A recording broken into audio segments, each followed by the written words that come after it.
aka the Ghost Rider of boxing, coming right back at you. We up all night.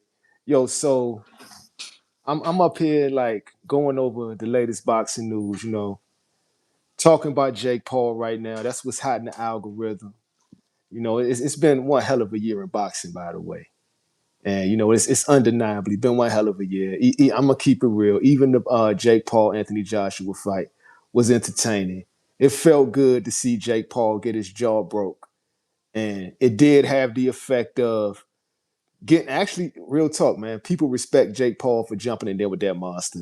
They enjoyed watching him get beat. They know he was vastly outclassed and grossly oversized, right? But just like they say, like he won in a loss. He won in a loss. But I don't think he'll ever be the same again.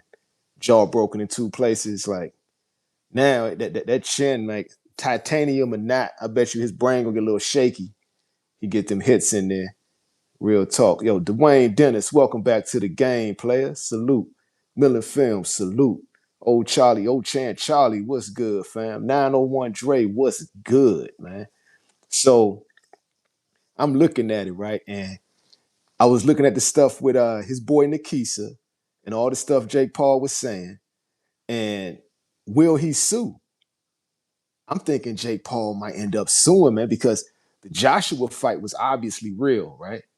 So he might sue, but I don't think he'll sue for the reasons like he can't go to certain fights. I don't think, bro, because some of them he got a lot of suspect fights on his resume, and I'm gonna just keep it real. Jake Paul got a lot of suspect fights, and just because the Joshua fight was real, don't mean that Tyson fight wasn't suspect. Don't mean that Woodley fight wasn't suspect. You know, and like the Nate Robinson fight didn't have to be suspect. Nate can't fight. Real talk. Boom, boom. What y'all talking about up in the chat, man?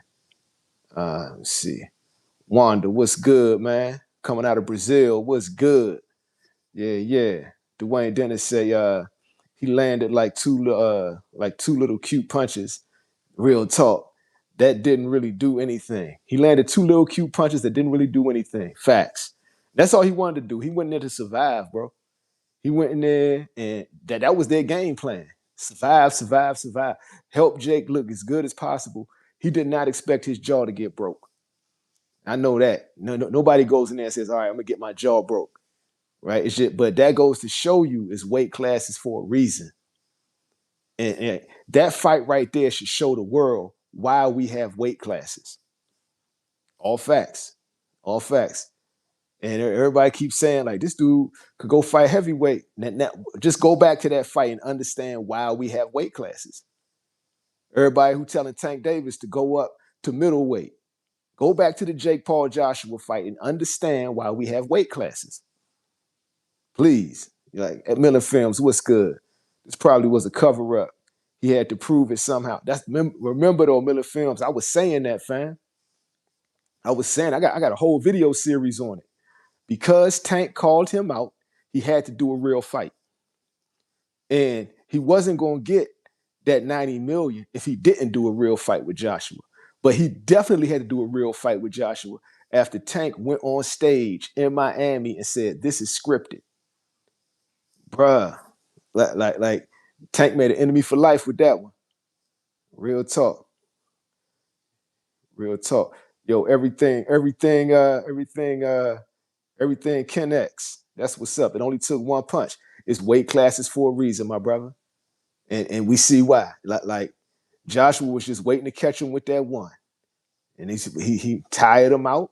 Once he gassed out from all that running, Joshua caught him with a couple of Jake Paul, a tough dude, man. He ate a couple of uppercuts. Like he sure enough did. But that jab to the body, set up that right cross, snapped his jaw and like what was that? Snapped his jaw. It's broken in two places. So you got this side, it snapped over here and here. He snapped his jaw into three places. He gave that man a three-piece jaw. One punch is all it took. He set it up though. Real talk. Eugene, what's good? What up, Daz Dillinger? Hilarious. Crunch time, what's good, baby? Yep. So yeah, I want to find out because they was really threatening to sue. Jake Paul was serious about that. And so I went back to what Deontay Wilder said. You can't sue a man for having an opinion. Deontay Wilder never said this is a loss. They're like, this is a scripted fight. He said he wonders if it's scripted. You sue him for that, you're going to lose. He's going to counter sue, and you're going to end up having to pay him for his lawyer. Real talk. So Deontay Wilder should be safe. Their only real target would be Dana White. But my thing is, if they don't sue for the Joshua fight specifically, they're going to have to go crunch time. Now, we asking the question, will Jake Paul sue? Because they were sounding serious about the shit. He was pissed at Pierce Morgan. They can't stand Dana White because he started this shit, right? They are sick with Tank because Tank told the world that Jake Paul basically tried to get him to do a scripted fight. Sat on stage like that's gonna go down in boxing lore. Gervonta Tank Davis sits there with the mic, looks Jake Paul dead in his eye. Oh, this scripted, huh? You going off something, huh? Real talk. GXTV, what's good, fam? But so I'm thinking because Jake had to take a real fight, and it was smart. He cashed out. Didn't expect to get his jaw broke, but it's gonna help him out because he wins in a loss. You know what I'm saying? But he can't really jump in there against no real fighters no more. They had his jaw broke in 2 places, separated into 3 parts. His jaw got separated into 3 parts, my nigga. So I mean, real fights might be, man. He better stick to fighting YouTubers and like MMA guys, like Nate Diaz, who can't really throw a punch in boxing. Nate Diaz can't throw a punch in boxing gloves. Stick to MMA, Nate. You a tough guy in MMA, but in boxing, you was slapping, bro. You was throwing slapping punches. Boom, boom, boom. Say what you want to. The Zeus of boxing. Those who know, the Lord know. Crunch time. Facts. It's too dangerous for him in there. Facts. He can't go in there against a real fight. Like all that talk about fighting Terence Crawford or Canelo Alvarez, for goddamn sure. Jake might die, bro. He can't take another break. He can't take another clean break. And shit, or real fighters, if you giving them trouble, they're going straight for your chin at that point. The Wizard. I don't think Jake Paul continues fighting anymore after this. I mean, he don't have to. 90 million, fam. Like, and they fought in Miami. So, it's not no income tax down there. That's why they went to Florida. So he get to keep a lot of that money. Miller Films. I had braces and that was hell. Imagine having your jaw wired shut for weeks. Damn, yeah, he gonna lose a lot of weight. Jake Paul gonna lose a lot of weight. Facts. Oh, guess who pulling up? Guess who pulling up? Hold on.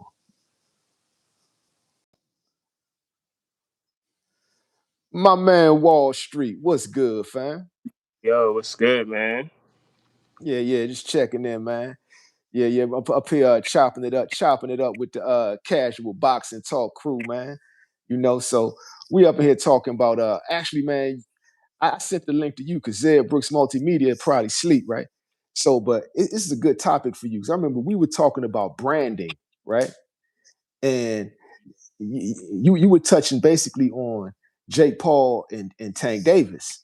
So, as the Mm-hmm. ghostwriter of boxing predicted, he's gonna have to do a real fight now because Tank Davis called him out for scripting fights, right? Mm-hmm. And how do you think this would affect the Jake Paul brand, knowing that he went in there and did a real fight against a real heavyweight, an Olympian, who was a former heavyweight champion of the world, who not only outweighed him, towered over him, much bigger than Yeah. him. And he got his jaw broke. What does that do for Jake Paul's brand? Well, like we spoke about on the last time that we were together, the first thing that comes to me is I'm wondering if he watched that episode. I don't think I'm, Jake Paul watched the show. I'm assuming he do it. I met the dude once, man, but somebody yeah. because you know what I'm saying, like I know you blowing up and like people respect your point of view and your opinion, so You know, I wouldn't be surprised if he got his media team and they feeling like, okay, who's the credible people and what are they saying? Because again, Jake Paul is a YouTube content creator. That was how he started. That's his. We'll say that that's the core part of his brand, and now he's ventured into the boxing. And what we were speaking about before is that he's playing on both sides of the aisle, so to speak. You know what I'm saying? So it's like if we take him serious as a boxer, then what we were saying last time is like, he's not having credibility, all this other stuff, because he could easily um pander to the whole like, oh, like I'm really a tough guy, this, that, and the third. But then if you get knocked out, you could go back to, oh, I'm just a content creator, and it just becomes, you could still profit from it. Yeah, And yeah. from the perspective of if he did watch the previous conversation that you and I had, right? It was like we gave him free game. Like we essentially gave them an alley oop, because what happens is, okay, this is what the conversations are saying. This is actually a good idea. Like I am a content creator first. So to silence the naysayers, let me go up against somebody who has more credentials than Tank, right? Mm-hmm. And let me get knocked out by him, so then I can run back to my vlog and be like, yo, you got respect, because like you went in the ring and you're not really a boxer. So he could just play both sides, and that's the part where it's pros and cons in that. Let me add to that. Let me give you more context, right? Because what you're saying is solid, right? So these are the fighters he tried to get before he had to go, because Turki Al-Sheikh wanted him to fight. Turki Al-Sheikh is the Saudi billionaire who pumped a lot of money into boxing to keep these dudes like stop, so these dudes would stop ducking each other, right? Just so you know who Mm-hmm. Turki Al-Sheikh is. So Turki Al-Sheikh is on record as saying this is before they actually he was about to. This is like when he was about to fight Tank. This is before that. Mm-hmm. This was in July of 2025. Okay.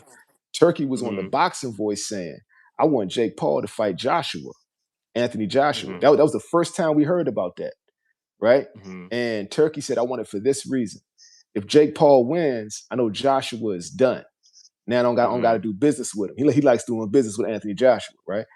But Mm-hmm. if Jake Paul loses to Anthony Joshua, I'm gonna get this headache because he hates Jake Paul. I'm gonna get rid of this headache, like Mm-hmm. in boxing right now, right?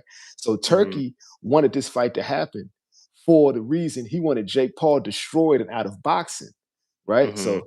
So Jake Paul turns back around after Tank accuses him, not even, after Tank tells the world that this fight with me and Jake is scripted, right? Jake Paul's pissed. Mysterious lawsuit comes up on Tank, right? He Mm-hmm. slides out of that fight. He tries to fight Terence Crawford. Terence Crawford said, man, fight me later in 2026. He says, no, Mm-hmm. I got to fight now. Tank just said I fight scripted fights. That fucking N-word, that hard ER just told the world I fight scripted fights. I got to fight immediately, right? So he went to Francis Ngannou. Francis Mm-hmm. Ngannou said, man, you are beneath me, Mm-hmm. right? And I honestly think the Francis Ngannou fight would have been a better fight because Mm-hmm. Francis Ngannou would have had to catch him. And Jake showed a lot of fleet footwork in that fight with Joshua. He's fighting to survive. So that probably would have been a boring fight, Jake and Ngannou, with Jake Mm-hmm. trying to survive the whole time. I don't know if Ngannou would have been able to catch him like Mm-hmm. Joshua did, right? So I'm glad Ngannou turned that down. It was a Mm-hmm. few other fighters Jake went to, and he said, fuck it, man. It's got to be Anthony Joshua. Anthony Mm-hmm. Joshua was the only fighter of relevance who said, all right, I'll fight you, right? Mm-hmm. And so he was looking at it. Anthony Joshua had been out of the game for 15 months, Mm-hmm. right? He's just coming off. He had a fight. He won, right? But Mm-hmm. before that, he had got knocked the fuck out, right? So he's really recovering from a knockout. And Mm-hmm. so for Jake Paul, if you're going to fight this monster, now's the time to fight him, right? Mm-hmm. So he takes it up. He gets in there, and lo and behold, man, you seen what we saw, bro. You Mm-hmm. seen what we saw. So knowing all that, how do you feel with what you just said? Knowing that Jake had to, and not only that, right? They did it with Netflix and not Turkey. So he's like, yo, if I'm gonna fight this monster, I'm Mm-hmm. gonna do it with my Netflix deal. I'm not gonna do it with Turkey. I'm going to make as much money as I possibly can. Mm-hmm. Right. So, Yeah, because that's the thing. It's like the core brand is that he's a content creator, right? And so from a marketing perspective, it's like there's this thing in a school of marketing what they call throwing pebbles or throwing stones, right? Like where you throw a jab at a particular community, not because you want to attract them, but you say certain sound bites and things to trigger people, so that way you can attract people who believe that. So it's this whole like the apple of discord. You know what I'm saying? This goddess, her name was Eris. She came to the party. Athena, Aphrodite, they all at the party. And she comes in, she's getting ready to leave, but she's like, "Oh, look, I got this apple, this gift." And she just throws it and it goes on the dance floor. And she's like, "This is for the most beautiful person in here." And so next thing you know, you get Athena and all of the goddesses, they're fighting, saying, "No, she was talking about me. No, she was talking about me." And so then it becomes this brawl. And that's what some people do in marketing is that they throw stones. So then you get engaged and you feel like, wait a minute, you talking like you're a tough guy. You're not really a boxer. But at the end of the day, this is all from a marketing play. Now okay, he did. saying that, right? Uh, Mm-hmm, I think what Miller Films said will relate to what you said. Miller Films thinks that Turkey, the guy I was telling you about, paid mm-hmm, paid Joshua extra to really mm-hmm, mess Jake Paul up. I wouldn't put mm. that past Turkey. Do you think Turkey Yeah, could have, Turkey is the one who threw out that proverbial apple to yeah. get Jake into a fight? Because remember what he said. I want him out of boxing. He's a headache. Yeah, yeah, possibly because it could be messing up. Whatever things that they got in play in terms of the different spreads and shit like that. It's like here comes this renegade content creator who is getting all this pull. He got all this stuff. It's like we could make money and get him to sit down at the same time, but we'll see. Because like when we spoke last time, what I was thinking was that Jake started to believe the story that he was telling. It's like when you hear actors who take a role and they have to spend months and years trying to get out of the role. You And calling Jake so Paul a method actor?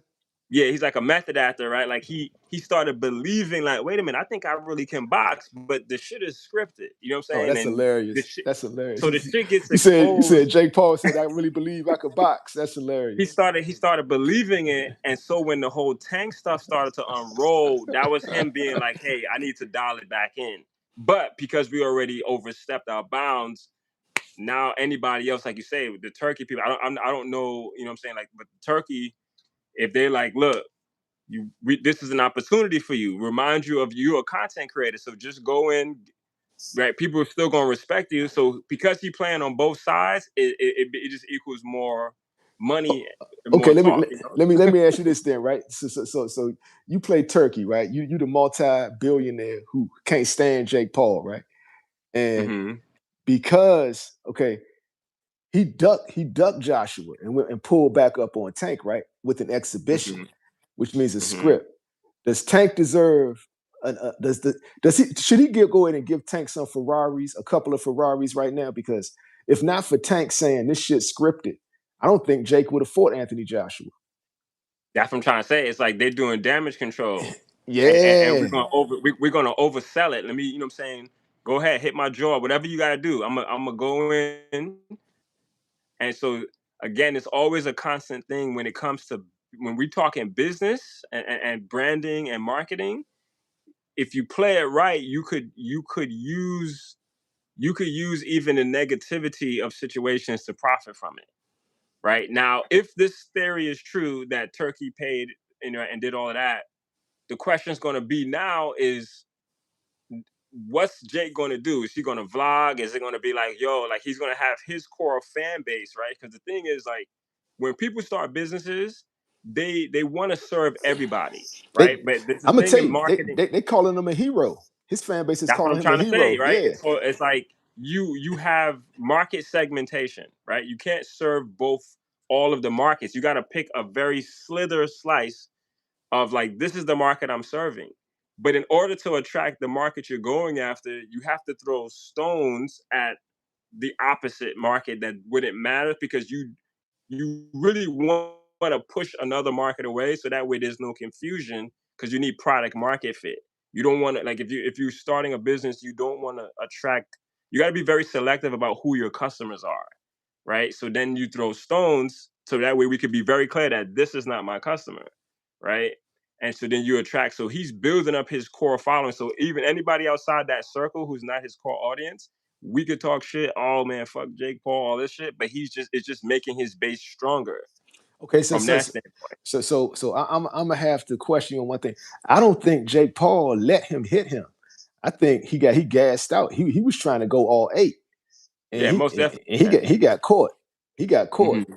And yo, let me hit hit what they saying in the chat, bro, because Mm-hmm. they talking about in the chat. Let me see right here. Boom, boom. Where we at? Where I'm gonna start with it. Yo, everything connects. Jake Paul wanted to quit. Thank God AJ landed cleanly. Yeah, yeah. You see the way AJ set that shit up too. Jab to the Yeah. chest, right cross, bam, ended him. But AJ caught him with a couple of clean. Jake Paul a tough motherfucker, bro. That's what AJ I'm hit him see what clean you just with some, said? yeah, You see what you just said? You see he what got you just hit clean. said? He didn't get knocked out. This dude jaw got snapped into two places, so he had a three-piece jaw. Mm-hmm. AJ gave him a three-piece jaw. He didn't get knocked out. Yo. He didn't get knocked out, and he ate like two solid uppercuts So before what that. does that do? So what does that do for his branding, his positioning, right? Like we know you're not a real boxer. You were talking tough, but now you got people who don't like you engaged, but you need the opposite. You need the counter narrative. You can't just come in positive. You gotta have. Okay, I'll give you one, right? Jake Mm-hmm. Paul has been threatening to sue his critics, everybody Mm-hmm. who says he puts on scripted fights. From a Mm-hmm. brand perspective, do you sue the critics now? No, because that's where he starts believing the hype. He forgot that he was a content creator. He started believing that he was a boxer because this is what he's been on for the past several years. And I think this is what got exposed. This is what got exposed with the Tank situation. It was that you are like it was a reminder that nigga, you're just a content creator. Tank Why told him you that getting too. caught, Tank told right? him Like that too. why Tank and said, and so he he started to said, believe because when you play like what Heath Ledger, right? He played the Joker, right? And Jack Nicholson warned him about the role because he's like to take on the Joker role is a hard role to detox from. You know what I'm saying? And Jake Paul, he was knee deep in it, and so all this now this is like damage control, but then he has a cushion to land on because oh yeah, I am a content creator. We can profit off this. boom.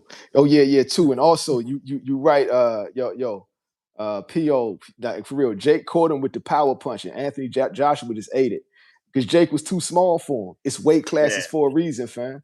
Jake Jake Mm-hmm. Jake really believed he could knock Anthony Joshua out, bro. You not a heavyweight.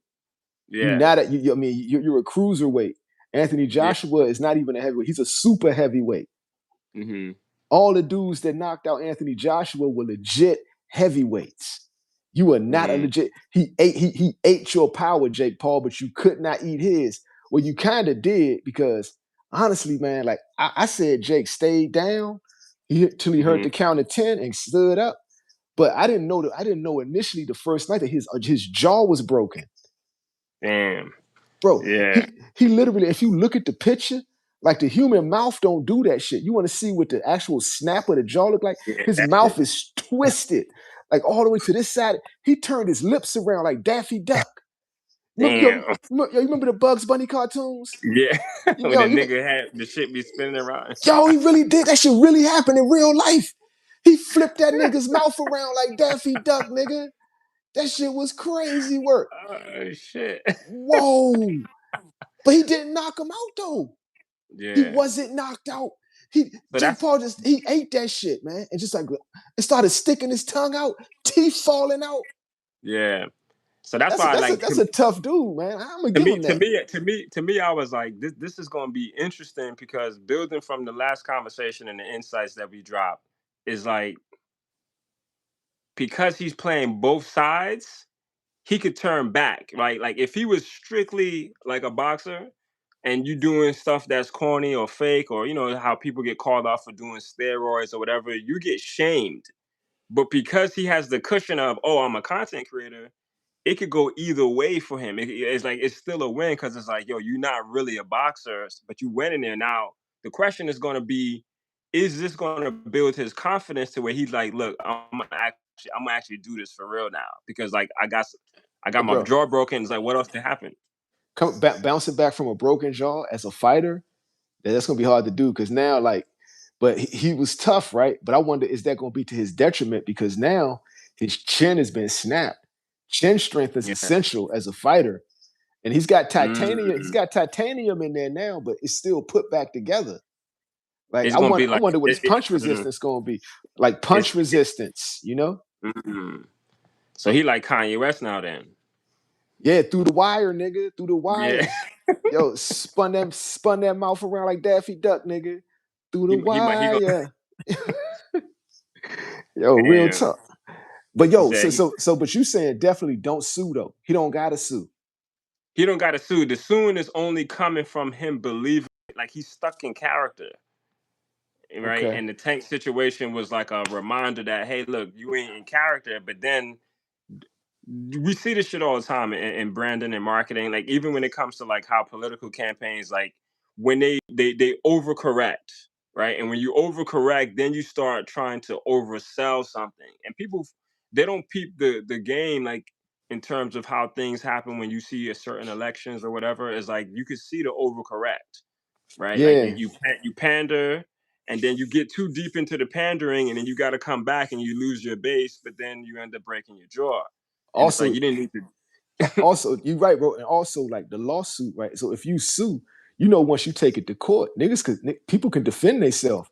So now they can Mhm. start questioning these other fighters. It's like, Yeah. well, what were you offered? Because and what happened right here? Yep. And ask Tyson, yo, Yeah. why were you biting your glove, nigga? Right? And Woodley, Yeah. And why so did you yep. drop your left? Why did you come Yep. here when he said come here?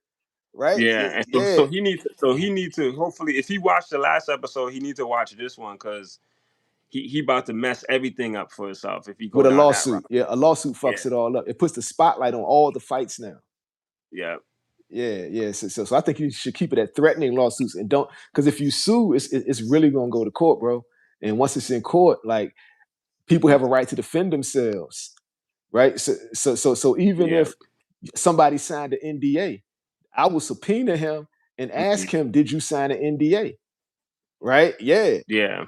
And it's and I just ask yeah. questions to dance around that NDA, right? And so Yeah. they would have to keep pleading the fifth or whatever the fuck they got to plead, and Yeah. that's still going to help my case out. So Yeah. that lawsuit could very well backfire, in Yeah. my opinion. And then on the flip side of that, if he wants to stay in character, like yo, like I'm really a boxer, and he continues down that route, then that's when, yeah, I don't know because with Drake, when he did that, he dropped his next album. He was able to go back to his fan, like his what Drake's primary core base is women, right? You addressing crunch time? You addressing what crunch time saying? Something like that. Like he said, he pulling a Drake, right? And so it's Yeah. like that brings up. So if with Drake, his core base was R&B with the, but I haven't heard anything. Like he ain't dropping no hardcore singles. He's just like, let me get this money from my core base, but it's not loud. Okay. And I think he did the joint with the whose song was he on? It was one of them songs he was on. It's like he kind of playing kind of quiet. But I don't know, like how do you feel about where he is in terms of like his brand after the whole shit with the Spotify and all of that? You talking about with Drake? Like yeah, like did his credibility go down like across the board? I think Drake is suffering from his lawsuit because the industry, right? We all know that the industry is rigged, and Hmm. the industry is like, you made enough money, we want you to sit down. He like, I ain't sitting down, fuck you. And I think Hmm. right now, so and like the lawsuit, it's kind of like I was saying when you go to court, right? He was exposing what the industry does as far as Hmm. buying So it's big, streams and buying. yeah. Yeah, so it's like I know So it's why. bigger than it's like he's not stepping on Kendrick's toes at all. He's stepping on a whole different He's stepping on machine, he's stepping a on different monster, a different beast. yep, he's stepping on the people that was going to Epstein Island toes. You know what I'm saying? So Yeah, so it's yeah, like yeah. because So we're not really hearing from him right now because he could be getting blocked from by that those standpoint. guys, yeah, by those guys. But So then they're yeah, blocking him. It has an effect on the average listener. You know what I'm saying? Like we don't really like people. you all right, man? Oh, this nigga just have a heart attack. But you just had a heart attack, bro. Yo, you good?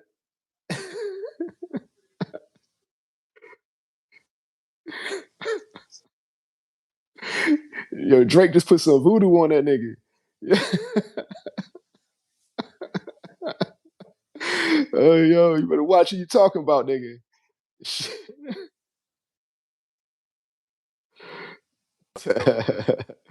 Oh, let me read the chat real quick, man. Crunch Time saying, yo, boxing is branched off kind of like hip hop. Jake has his own lane with celebrity boxing. He went into deep waters and found out fast. Facts. It's like he talked himself into a real fight. But it was Yeah. like Tank set him up. You had a real one, like so he thought he was gonna play Tank. And Mm-hmm. and I personally believe, like I'm gonna say this is my personal opinion, right? Because I had my man Black on here, right? He pointed something out to me, and he said allegedly, and I'm gonna say allegedly, right? Mm-hmm. That Tank Davis lawsuit was convenient as fuck, and it only been For who? Jake Paul. It got him out of Okay. that fight. Yeah. If you notice, like the stuff they accused Tank of doing, like, bro, if it's like Tootsie's strip club is so full of people, there would have been a TMZ video. TMZ paying top dollar for video of Tank doing whatever they said he did to a woman. Mm-hmm. Why is there no video, bro? Yeah. It was a real convenient case and it's going nowhere. I don't think we'll ever really hear about this case going anywhere. Mm. So Yeah, it's gonna be interesting, man, because I guess it's like if this fight was in his mind to say, look, I did a real fight, and now they can like maybe his jaw being broke is convenient because it's like, oh, you know, deep down he's really just a content creator, but then he could sell the BS to his core audience, right? But if we see what's really going on, yeah. Yo, Drake got you, man. yeah, Drake zapped you, man. He zapped you with the bop gun. Yeah, you freezing up and everything, bro. Yeah. damn. Hey Drake, I ain't do it, nigga. I ain't do it, Drake. Leave me alone, nigga. Yeah, real talk. Yeah, real talk. Crunch Yeah, time. This nigga catching all the static, man. it's Nah, freezing. not anymore. Not anymore. You was kind of Okay. shaky for a minute. Yeah. So I'm just saying, my nigga. But yeah, Yeah, bro. yeah. So, but it's interesting because okay, so Jake Paul actually signed like a young phenom, right? And he's actually got a pretty good stable of fighters now. You Mm-hmm. know, if you include the women fighters he got, and on the Mm-hmm. men's side, he just signed an up and coming young Olympian Jamal Harvey. Mm-hmm. This youngin is nasty, like he nasty for real, right? So Mm-hmm. he may be able to kick back and just be a promoter now, and That's what I'm trying maybe to say. yeah, It's like either exactly. That's what I'm way, agreeing with you. Yeah, he may be able to kick yeah, back. it's just He got a $90 million payday. He kept most of that because they fought in the state of Florida, right? mm-hmm. He's got a strong stable of fighters. I say, Mm-hmm. yo, I tell Jake Paul, heal up, my nigga. Yo, heal up and just leave boxing alone. Retire from boxing and be the Yeah, white Don King. You want to be the white yeah, Don King? Be the white Don King. yeah. The thing like this would have been a perfect marketing strategy, like the whole shit, if he didn't bring up the lawsuits. But what I'm saying, like from my speculation, is that the lawsuits came up because he fell deep in the character. It was like he was in too deep. You know what I'm saying?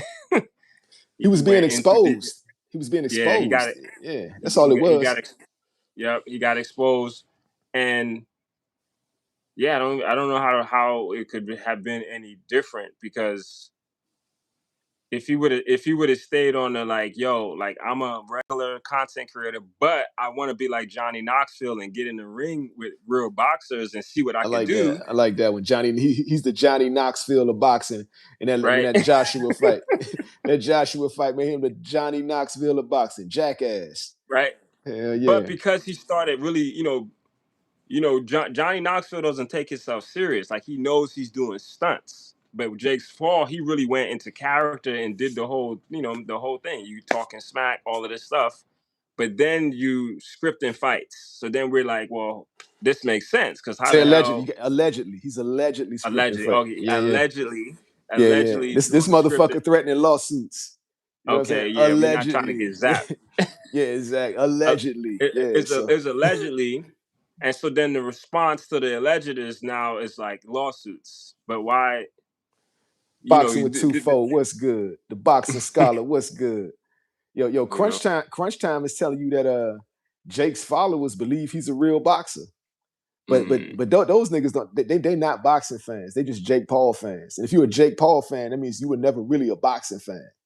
You just came to boxing and you mm, following Jake Paul. So of course you're gonna believe he a mm, real boxer. A lot of them yeah, motherfuckers is like video game nerds and like straight weirdos. yeah. No game having weirdos.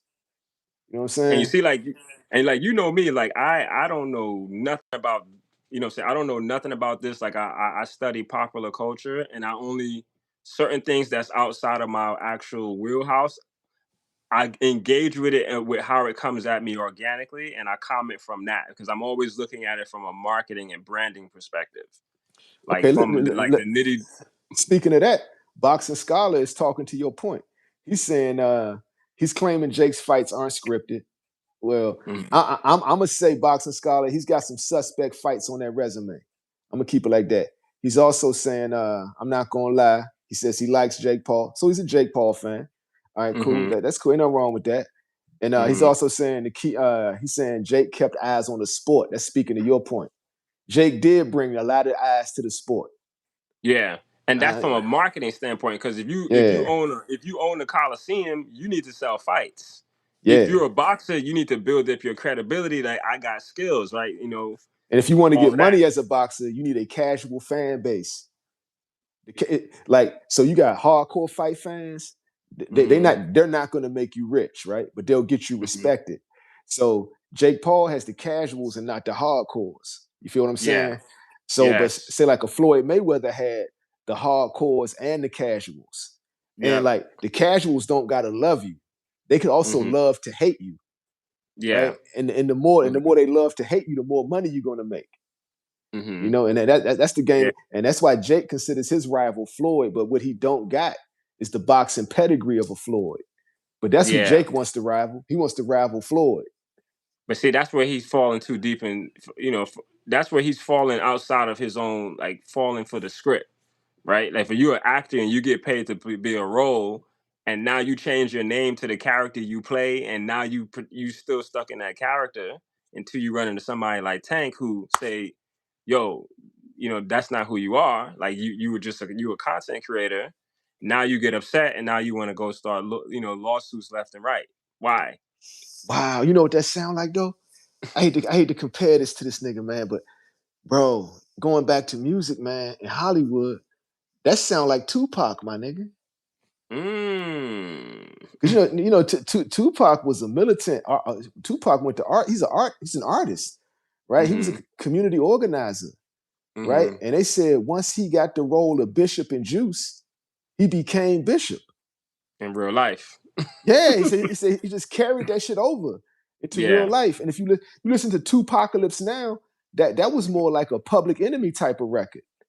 But after Bishop and Juice, he started Mm-hmm. doing the thug life and the gangster music, Yeah. right? And wow, man. It's It, crazy. it, Yo, I've seen and heard some things on that whole story that made me change my perspective a little bit.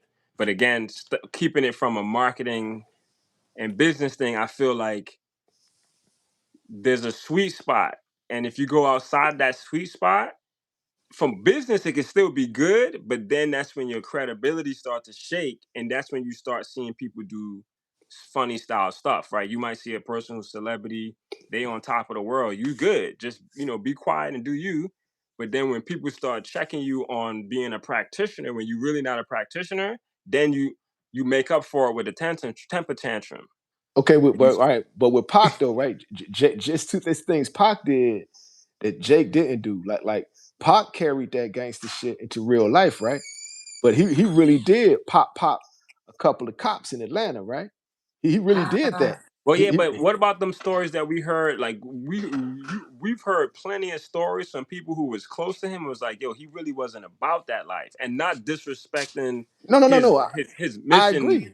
I Right? agree. There was a lot of people that But said but that it really wasn't like that. So when we see the but but but cameras, but but niggas who are like that, right? Would they pop a couple of cops though? He really did that shit. Like, he really did that. And that's when his legal troubles began. Because the police never forget. oh look, somebody said, yeah, because that was they were undercover. There was they was plain clothes. It wasn't even like a undercover on duty type stuff. Okay, so but still, like I guess after the fact, because now you did this and now you hurt one of our people, but it wasn't like they were rocking yeah, the uniform and the yeah, nigga ran up on them. they say he ain't run up he on the boys in blue. He ain't he do that wasn't doing shit. no Tommy Toretto. What's them niggas in Fast and Furious? He wasn't. Okay. Yeah, So yeah, you're right. He really did have to answer for that because the yeah, he stuff did the stuff answer he for went it, to but I don't jail think. for was some Yeah, yeah, bullshit. He went to yeah. jail They for some bullshit. yeah, And like people was able, and like once when the cops got it in for you, like the niggas yeah, on the street are allowed, like they get a get out of jail free card if they've messed you up. yeah, So it's like if the boys in blue got you targeted as we don't like you, if you yeah, in the game, ain't nothing gonna happen to you if you get at this nigga. yeah, You know what I'm saying? So and yeah. he started getting got, and Cause I I seen think some shit with Ice T was saying he was telling Pac, but he wouldn't listen because he was just on this, and he was just telling nigga like, yo, why you going over here for? Why you on this block? Like you weren't really out there Biggie like told that. him that. Biggie told him that too. Biggie told him, why you hanging with Haitian Jack and them niggas? Yeah, it was like he Those was niggas are moving. grimy, bruh. Yeah, so it Yeah. was like I guess and they were saying the reason why they had him around because they're looking at him and this, like you said, this is the touchy thing. They're looking at him like the Jake Paul of his time, right? Like, yo, you just a content creator. You could chill with us. You cool. But then when we see it from the Jake Paul perspective, But you he thinks selling it he's like you Bishop from really a Juice. boxer. Yeah, he thinks he's Bishop from Juice. And You Jake get in Paul that thinks he character, and then you really and it's thinks he's Floyd Mayweather. Yeah, I yeah. got you. But okay, so okay. That night in Vegas, right? hmm Uh what Ice T was talking about, I agree with Ice T in that, right? And hmm they talked about it in the Diddy documentary, right? That like hmm Diddy wanted to get at him, but it was hard to get at him until he became Bishop from Juice and stomped, Allegedly. allegedly, right? And stomped out a dude who wears a blue flag, right? hmm And you hanging with niggas who wear red flags, and you getting involved in some politics that has nothing to do with you. Yeah. You was not born in like all these niggas that they were born into this shit, right? Yeah. But once you stomped out a dude that wears the blue rag, he Mhm. pretty much signed his own death certificate. Yeah. Yeah, See, and they and couldn't look, he said protect him. comparing. Look at your boy Hannibal comparing Jake to Pocket. It's like they're content creators, and then that like you brought up a good point, right? You said that you have casual boxing fans, right, or any casual sport fan, and then you have like the hardcore, right? They could tell you stats and they understand, all of the logistics, and it even goes on that side, right? Because it seems that when you deal with like a conversation between a casual fan and a hardcore fan, the casual people to make up for the lack of really knowing the shit is like they got to get loud and they act like they know more about the sport than you. And I feel like we see this shit in hip hop and in any arena. You see the casual person. I feel like they should not be allowed to comment on the shit, right? No. Because You gotta let them talk because they're the ones yeah, they that could talk, but I'm saying the real money into it. They bring the real money into it. Shoot, yeah, it's casual like boxing it's talk, like. man. But the thing is, then you get I guess that's so the money is because of the back and forth. I guess. Yeah, because that's what you got to let the casuals feel like they know what they're talking about. Because that's what that brings money. True. If you want to make money in the fight game, you need the casuals to feel like they experts. But then what happens is just like they say, art is mimicking life, right? And then like art mimics life, and life is mimicking art. That whole That's why Jake is the Tupac of boxing. So then you Because also have. Jake is a brilliant content creator, right? But he's Mhm. not a boxer. Tupac was a brilliant artist, but he was not a gangster. It's just a crazy dilemma because the people who are casual, they've convinced themselves that they are experts. Yeah, and it was people that listened to Tupac and really thought that he was a gangster. But people Hmm. that knew Tupac wasn't a gangster. Yeah. Yeah, See, he like was. that's crazy. Yeah, that's Yeah, wild. Cause like when you know, like when Soldier Boy came out, right, and there was this whole big thing, and I don't know if Soldier Boy himself said it, but he may not have said this, but it was something that it was alluding like if he was the best rapper, right? And there was this uproar, and this is around the time when people started saying, okay, hip hop is dead and whatnot. And I felt like from a branding and segmentation standpoint, what Soldier Boy should have said was that he was the number one club producer, because then he would have narrowed his focus and he would have been going after somebody like Lil Jon, for example, right? Like you're not trying to go after the whole rap category, you're going after a subcategory and just owning that, because then you get DJ Khaled.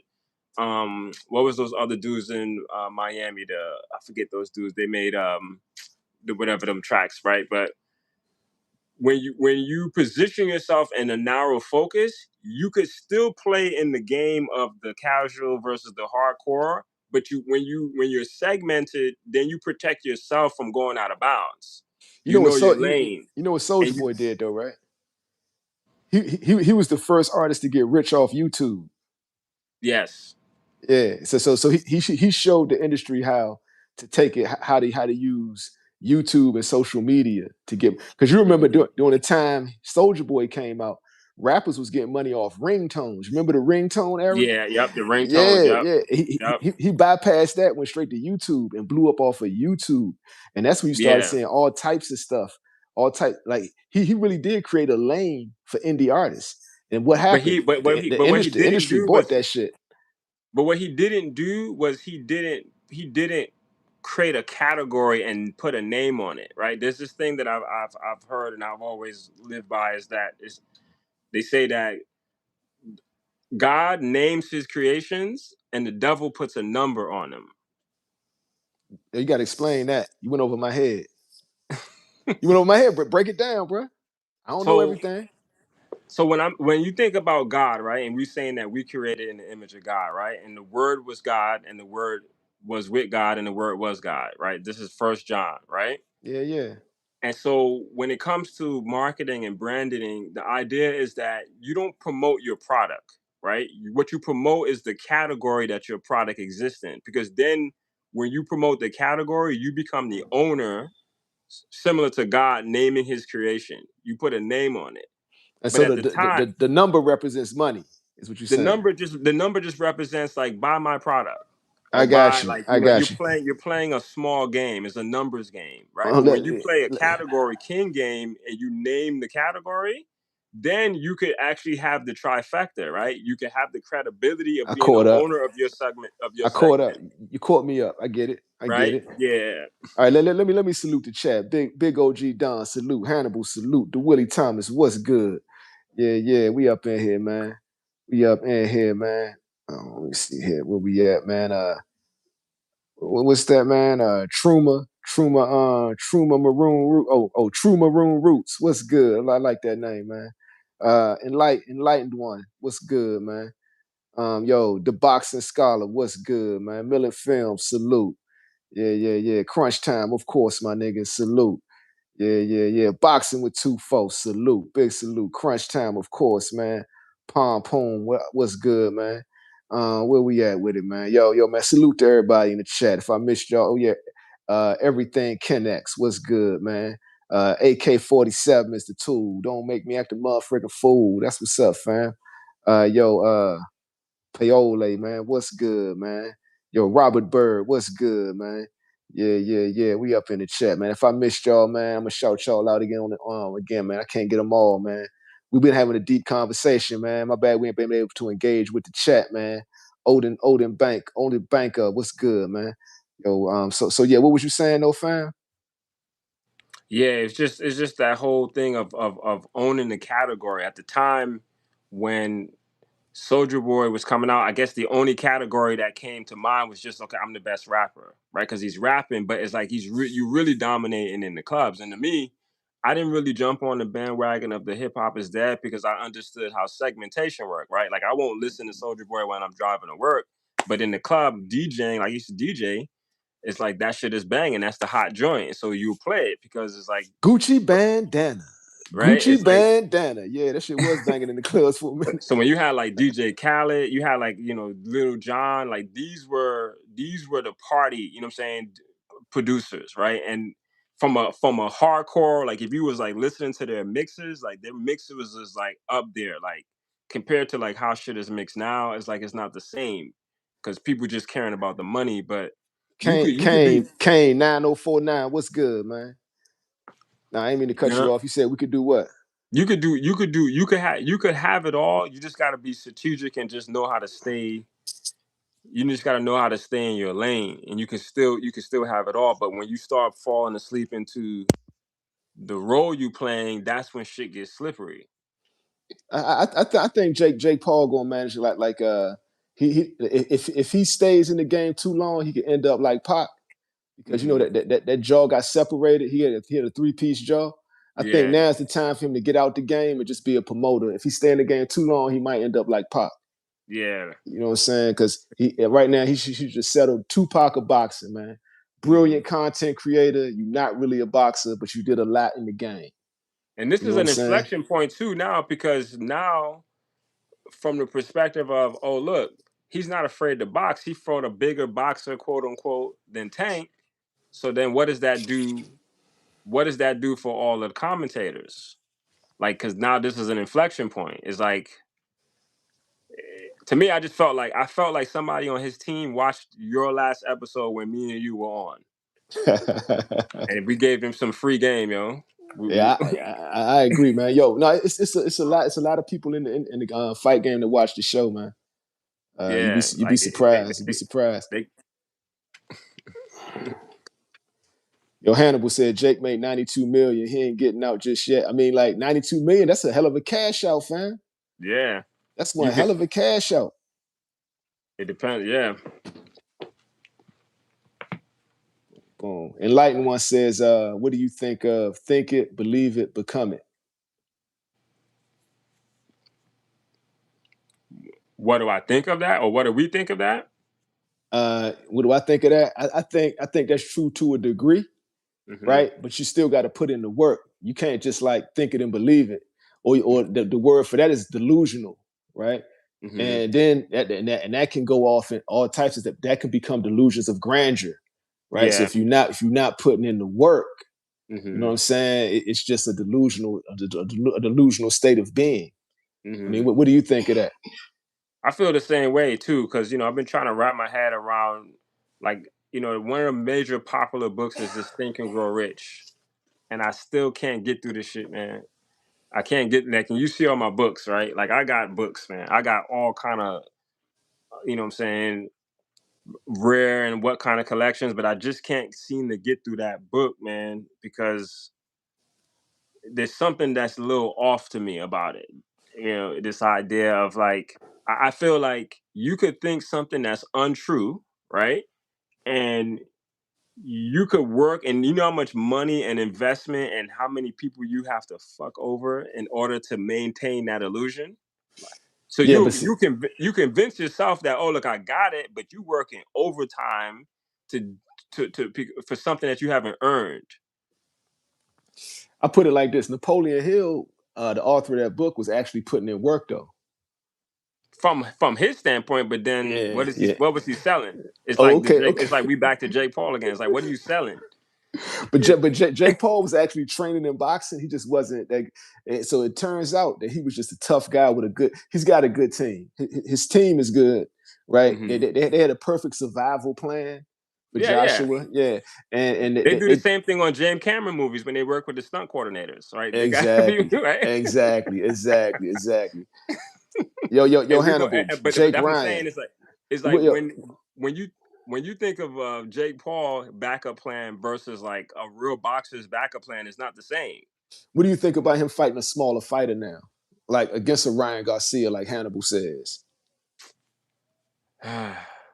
He just needs to just, like you said, he needs to just take that 92 million and just become a promoter. Like your jaw got broke, sit the fuck down. Son, it's like you good. Yeah, that's what I If would think. because again, I kind of want to see him fight Tank now, though. yeah, I want to see him that's what I pull was back up wondering. on I was Tank. wondering what your thoughts were on that. I want Because to I'm see him like, pull back up on Tank. I want because think about it, man. Like they really got real beef now.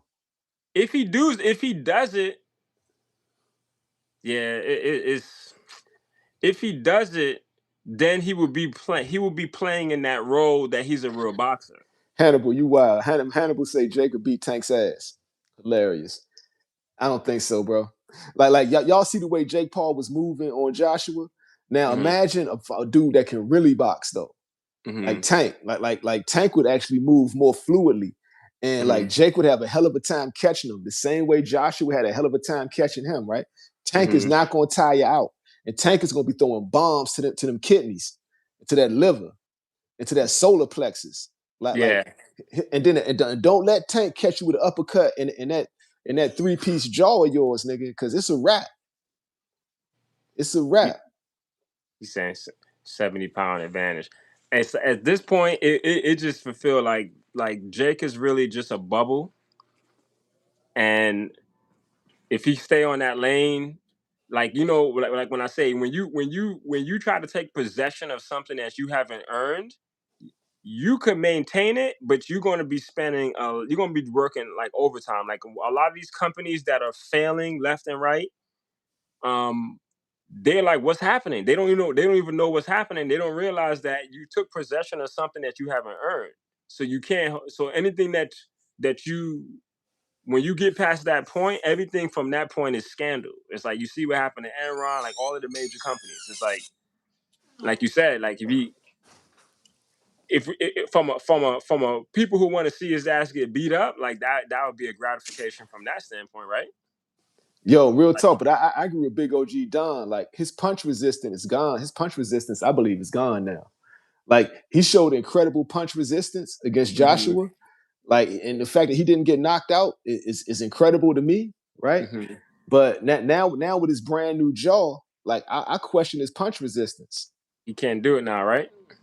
I mean, that's a hell of an injury to recover from as a boxer, bro. Mm-hmm. Broken jaw, that's serious, bro. Yeah, so it's And like he got an easy. This is the universe and life giving him an easy out. yeah, and he going out as a martyr, basically. Yeah, if he does that, I will commend him. If he bows out at this point and just becomes a promoter, because then we don't have to talk about nothing else, right? But if he keeps going, then it's gonna be a crash out. He's gonna be Oh like a man. Gary. He gonna be like Gary Busey, or you know what I'm saying? Like just sit down, nigga. You done. Oh man. And Hannibal, you Flavor wild. of love. Hannibal wild, bro. Hannibal say, so now that he hurt, we want Tank to fight him. Yo, man, these Haniacs keep me laughing, bro. I fuck with the Haniacs. They hilarious. The Haniacs are hilarious. Hey, yo, Hannibal, Devin Haney against Jake Paul. Who you got? I want to know, yo, pillow fist Devin Haney against Jake Paul. I wonder, like the new broke jaw Jake Paul. He can only fight small niggas now, right? I want to know who the chat think like Jake against Devin. Who y'all got? Of course, you got Haney all day, Hannibal. Yo, Kane say you heard Jake going to lure Terence Crawford out. That's bad news for Jake, bro. Terence Crawford, a killer. Boom, boom. Brian Anthony, what's good? Haney would beat Jake Paul easy. Yeah, Haney could outbox him, but I It wonder might. about punch resistance on both ends though. Brian Anthony, Haney too fast. Okay, all right, all right, Can all you right. fight with a broken jaw? Someone's saying in the comments that you could. Somebody fought 2 times with a broken jaw. I mean, yeah, like Ali broke his jaw before and came back, Mm-hmm.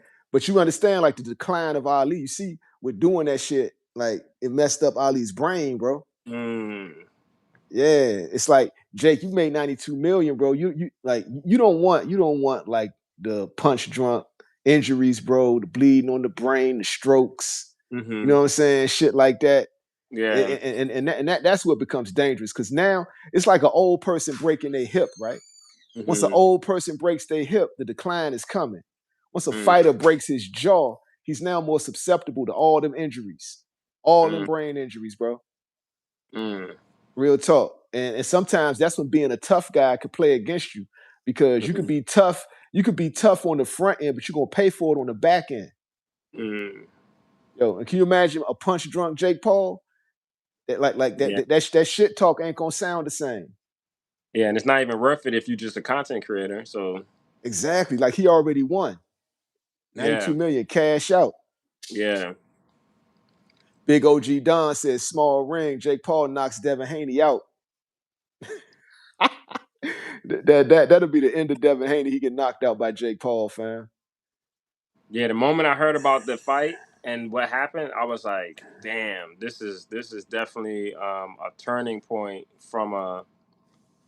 It's definitely a turning point because it's like we see the play, we see how it's like, okay, this is the substitute for Tank, but like where are things with the lawsuits? Is he did Uh, he? they just threats at this point. Yo, crunch time. You right, man. People die in that ring. I think Mm. Jake Paul getting in the ring now is he always risking that for real. Jedi Gaming, what's good? So what were you saying though? What was you saying, Wall Street? Yeah, I was just saying, what's going on with the lawsuits? Like, did he actually file some stuff, or he just talking? Now they're just threatening this like because he's sick of people saying he's got fake fights, he's got scripted fights, right? And Tank really did hurt his credibility. Like Mm, when you get a famous boxer on stage, he tells everybody this shit's scripted, and like he was the whole time, man. It's like yo, I really knock niggas out. What do you do? Right? This mm-hmm, shit's scripted, huh? Like mm, he like Tank really burned him, bro. Tank mm, burned him, bro.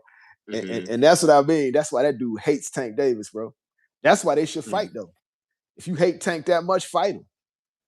But then he went and did this fight here. Like, oh, look, I'm not afraid. It was Tank. He was afraid. He had this other stuff going on. I was ready, and so now He you just had to disrupt. do it. He had to.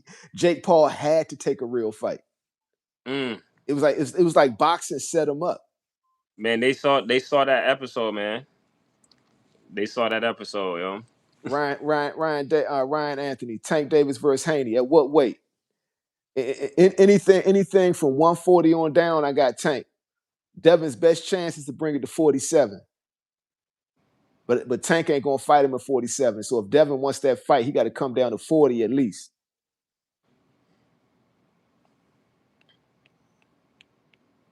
Hey Hannibal, I want that fight to happen. I'm just saying it got to happen at 40. I want Tank to fight Shakur. Hey Hannibal, you've been watching the show long enough, my nigga. You know I'm always saying Tank need to fight Shakur, bro. Anybody who watched the show know that. I'm a strong advocate. I sat here and openly said Tank is ducking Shakur. Real talk. Real talk, bro. So y'all can't run that on me.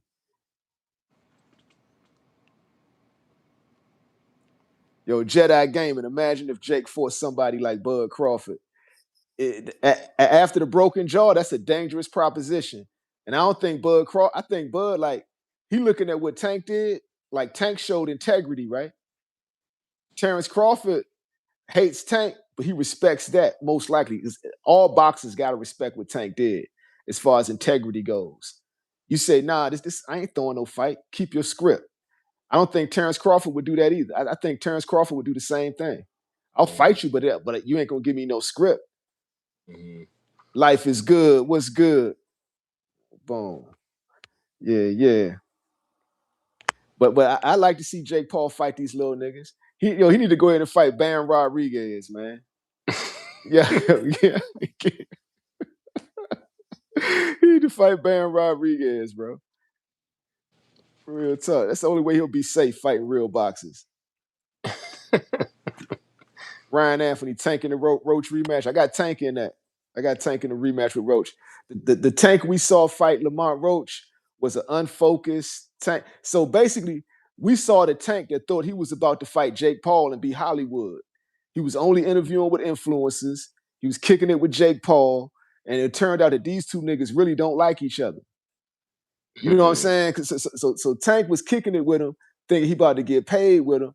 But then it was kind of like when he was kicking it with Chris Brown, right? Mm-hmm. And Chris Brown taking him to the Diddy parties. And he get there and Diddy hitting on him and shit. You don't really kick it with Chris Brown no more. Or like when he was kicking it with Lil Baby, right? Tank was Mm-hmm. Tank kicking with a lot of niggas who cross him in the end because they test his boundaries, right? He was Mm-hmm. kicking. Remember, he used to always be hanging with Lil Baby, Mm-hmm. right? And then he don't hang with Yeah. he don't hang with Lil Baby no more. What do you see Little Baby got going on? In white parties. Mm. You got that white billionaire that threw them white parties, come up hugging them from the back and picking them up and Oh shit. yeah, yeah, yeah, yeah, yeah. Yeah. He on private jets under blankets with Mm-hmm. Meek Mill and shit. And that same guy's like laying on both of their legs and telling them I'm coming to hug you and all that. You know what I'm saying? So and Tank don't hang with that nigga no more, right? Mm-hmm. So when that now he was hanging with Jake Paul, right? And Mm-hmm. he started perming his hair, right? Mm-hmm. He went to the fight with 2 head coaches, right? He's telling everybody, I got a big surprise coming up after the fight. He was just so overconfident and like it was crazy work, right? And he went there, underestimated his homie, fought him to a draw. Jake Paul like fronts on him, says, "Nah, I can't fight him no more." Then spins the block on him and says, "I'll fight you, but I want you to allegedly go by this script." And I shouldn't even say allegedly because Tank said he had a script.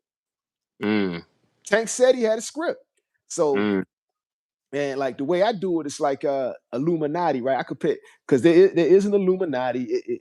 There are people that worship the devil. That and you know what I'm saying. They into weird types of parties and shit, right? And it looks to me like they've been recruiting Tank for years, and he keeps turning them down. And this whole Jake Paul incident is the latest example of that. This is that's strike 3, right? And so now Mm-hmm. we got strike 3. What happens? Mysterious lawsuits, bro. Mm-hmm. So yeah, what Hannibal talking about? Said there wasn't no script. They dropped Tank because of the domestic allegations. No, they didn't, man. Then why'd they fight Mike Tyson, fam? Why'd they fight Mike Tyson, bro? Mike Tyson did time over that shit, bro. Oh, and Mike Tyson did time over something way worse than domestic, man. Come on, Mm-hmm. fam. Come on, Hannibal. You know better. You just being an antagonist, man. Real talk, man. That's all it is, bro. Like you see, I call it fair, Hannibal. You know what I'm saying? Mm-hmm. Like you could say I'm a Devin Haney, Devin Haney hater, but I'm not. I give him his props, right? Mm-hmm. I'm non-biased with this shit. And like Mm-hmm. you could say they be trying to say I'm glazing Tank, but then I'll expose Tank and then also say he's ducking. So you can't really say I'm glazing him. I'm keeping it 100% honest from my perspective, at least. Yeah. You feel me? Yeah. And so that's where the casual versus the hardcore meet at the threshold. Exactly. Real talk, man. Real talk. So yeah, you just got to be able to keep it real and non-biased. Like I look at it like I treat it the same. You know how I do. Like when we was at the barbershop, I'm Mm-hmm. non-biased. I ain't picking sides. Yeah. Real talk. You feel what I'm saying? Yeah. So yeah, it's just this is how I be, man. Yeah. And that's why we were able to just objectively say, Pac and Jake Paul kind of is similar from a content creator, and you get into the role, right? Because then Yeah, even like on the Diddy documentary, they say like when niggas start making money, and you could easily just get things. Okay, we need 2 jets so we can do. Like you start feeling like you God. You start feeling like, oh look, I don't have to stay in my lane. I could be everywhere. I could be omnipresent. But then you start running into the constraints, and then you have to fall back a little bit or overcorrect. and I could give you an example, right? Bringing up the Diddy Mm-hmm. documentary, right? Mm-hmm. This is how. Look at the way Diddy was coming at Tank, right? Look at the way he was coming at Tank, right? So Mm-hmm. the way he was coming at Tank, he thought Tank was just like Little Rod. You see what I'm saying? So you got to look at it, right? See, Tank is like a real nigga. Both niggas are talented at what they do. Tank is a Mm-hmm. talented fighter. Lil Rod is a talented producer, right?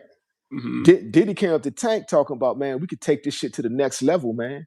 Get you into the media arts, man. I make you as big as LeBron in boxing, right?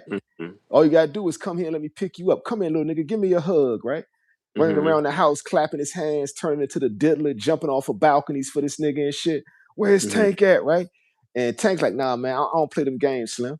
But look what happened with Little Rod. See, Little Rod lacked integrity, right? Diddy told him, I'm gonna get you a house next to me. I'm gonna get you a mansion on Star Island, nigga. I'm gonna make you a superstar, nigga.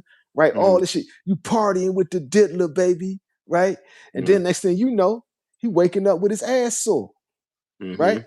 In the bed next to Diddy, right? And he gets up and goes back to work. That's why I don't believe that was an assault. I believe they was in a relationship. I believe Diddy got him. Diddy got him.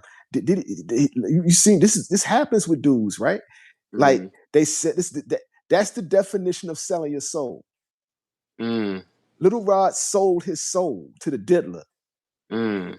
Real talk. And the diddler did not fulfill any of the promises. Right? But you can't come at a nigga like Tank like that. Right? Little Rod sold his soul to the diddler, right? Little Baby, what's the dude that throws the white parties? The billionaire I don't dude. even know who. Yeah, I'm not even. Michael somebody, right? So just like, and you saw the symbolism, right? Like when Diddy came up and grabbed Tank from the front and picked him up, right? Tank slapped him on the back, nigga, put me down, right? The dude Michael came up to Little Baby from the back, picked him up in the air, right? Humping motion, right? And like a humping motion, had Little Baby off his feet swinging in the air and shit, right? While this guy hugs him from the back, right? Next thing you know, he's on the jet under the blankets, right? Soul to soul, he went out like Little Rod, but I think Michael kept his promises, right? Little Baby's a megastar. You feel me? Yeah. So, but they came at Tank like that. Tank like, nah, Slim, I don't get down like that. I don't party like that. Y'all do y'all thing. Y'all do y'all thing. We ain't doing that over here, nigga. I'm from West Baltimore. You know what I'm saying? Nigga, I slept on the curb of the boxing gym because my plan is to blow up boxing. I'm nice with my hands, nigga. I don't need your promises for nothing, nigga. Right? You feel what I'm saying? So it's that type of integrity. That's why I respect that little nigga, man. And then even like from a perspective of, it may not even be like, a lot of people think that this stuff is overt, right? Like they're like, here's tell me. Life is good. You see what life is good to say? Little baby feet was dangling in the air like a baby in his mother's arms. Yeah. Life is good, man. This nigga be joning, man. This nigga be joning, bro. This nigga can jone, bro. Yeah. Yeah, for real. Michael had him up there like a baby in his mother's arms, man. Just cradling him and shit, man. Little baby. He said, that's what they call you, man. Let me show you how they call you, little baby. Come here, little baby. Yeah. Yeah, man. But at least he kept his promises. Little baby ain't go out like Little Rod. You know what I'm saying? Yeah. But yeah. And that's why Little Rod want to sue now. But nigga, you sold your soul. You're not gonna win no lawsuit, bro. Man, that's rough. Yeah. That's rough because like he I sold said, his like soul a lot for of times, nothing. like people might imagine that, they show up and they like, here's the contract, right? Like sign the contract. It's like, it's not like that. It's just like, it's similar to like in when you dating and you macking and you trying to go on a shorty and you try to talk to her and she be like no, and you say you feel like it's a challenge, so you keep trying. The only difference is, like, you have some cats that, like, you hear about situations with managers, right? Like they might try to hook up, like get with one of the employees, and if she go with it, then it's like, okay, you get a promotion. And then the moment she, like, dies down and she's talking to someone else, then you be like, oh, you showed up late today. You start nitpicking and being like, yeah, we're gonna have to fire you, or shit like that. They're just doing that same shit. Big Skull is hilarious, man. He say, all right, little baby trash at rapping, so it's definitely believable that he's grabbing his ankles. Hilarious, man. It's man. But yo, he got something for selling his soul, right? Lil Rod didn't get nothing. Man, it's horrible, man. Lil Rod got played. Wild. Bro. Oh man. Lil Rod got played, bro. Yo, man. How you look like selling your soul just to hang out with a nigga? You sold your soul for nothing, man. Now you trying to sue the nigga. You ain't gonna win nothing, Slim. You sold your soul. Man, You got nothing, bro. You ain't getting nothing. You got played, Slim. You got played for your soul. That's the Diddy scamming niggas for their soul. man. Diddy is scamming niggas for their soul, my nigga. Mm, mm, mm, mm. Bruh, yo, salute to the big homie CC. He be talking about shit like that, man. Yo, I'd rather get scammed for every dollar in the bank, bruh. I can get more Mm, money, bruh. You only get one soul, Slim. I can get more money. Diddy scam the nigga out his soul, Slim. man. Crazy work. Mm. Yeah, yeah. But what was you saying though? What was you saying though? Yeah, it's just wild. I was just saying like it's just wild because it's like it's not gonna come overtly, right? It's like everything is just wisdom is shouting out at you in the streets, and it's a matter if you paying attention or not. And it's like the 7 levels of disrespect, right? They just keep going up those levels, and you ain't saying nothing. Before you try to say something, it's too late. You on level 6. Yo, honeybees is saying, do you know the Muffin Man? I don't know. Ask Lil Rod, nigga. Ask Lil Rod if he know the Muffin Man, nigga. Oh, boom. Let me see. Oh, Big Sco say Hannibal is jealous of Tank because his favorite fighter have all those accolades, but still haven't sniffed Tank fandom, the glory of and glory as a boxer. Yeah, he's nowhere near the level of Tank as far as Mm-hmm. popularity or anything. Devin has way more accolades, and Mm-hmm. Devin is the first ballot Hall of Famer, but he's not a superstar. Mm-hmm. That's a fact. That's a fact, fam. Big Sco just keeping it trail right there.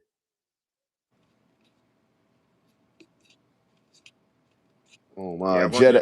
Jedi Gaming, Big Sco. I have to tip my hat off to Tank. He's a problem in that ring. Just have to lock in. Facts. Mm-hmm. Yeah. Yeah, But like yeah. earlier, you were saying that the casual people they have to say something because it fuels the thing. But I don't know, man. I just feel like money can still be made, but I just feel like if you're not qualified, you shouldn't be. You can't go into the. You know what I'm saying?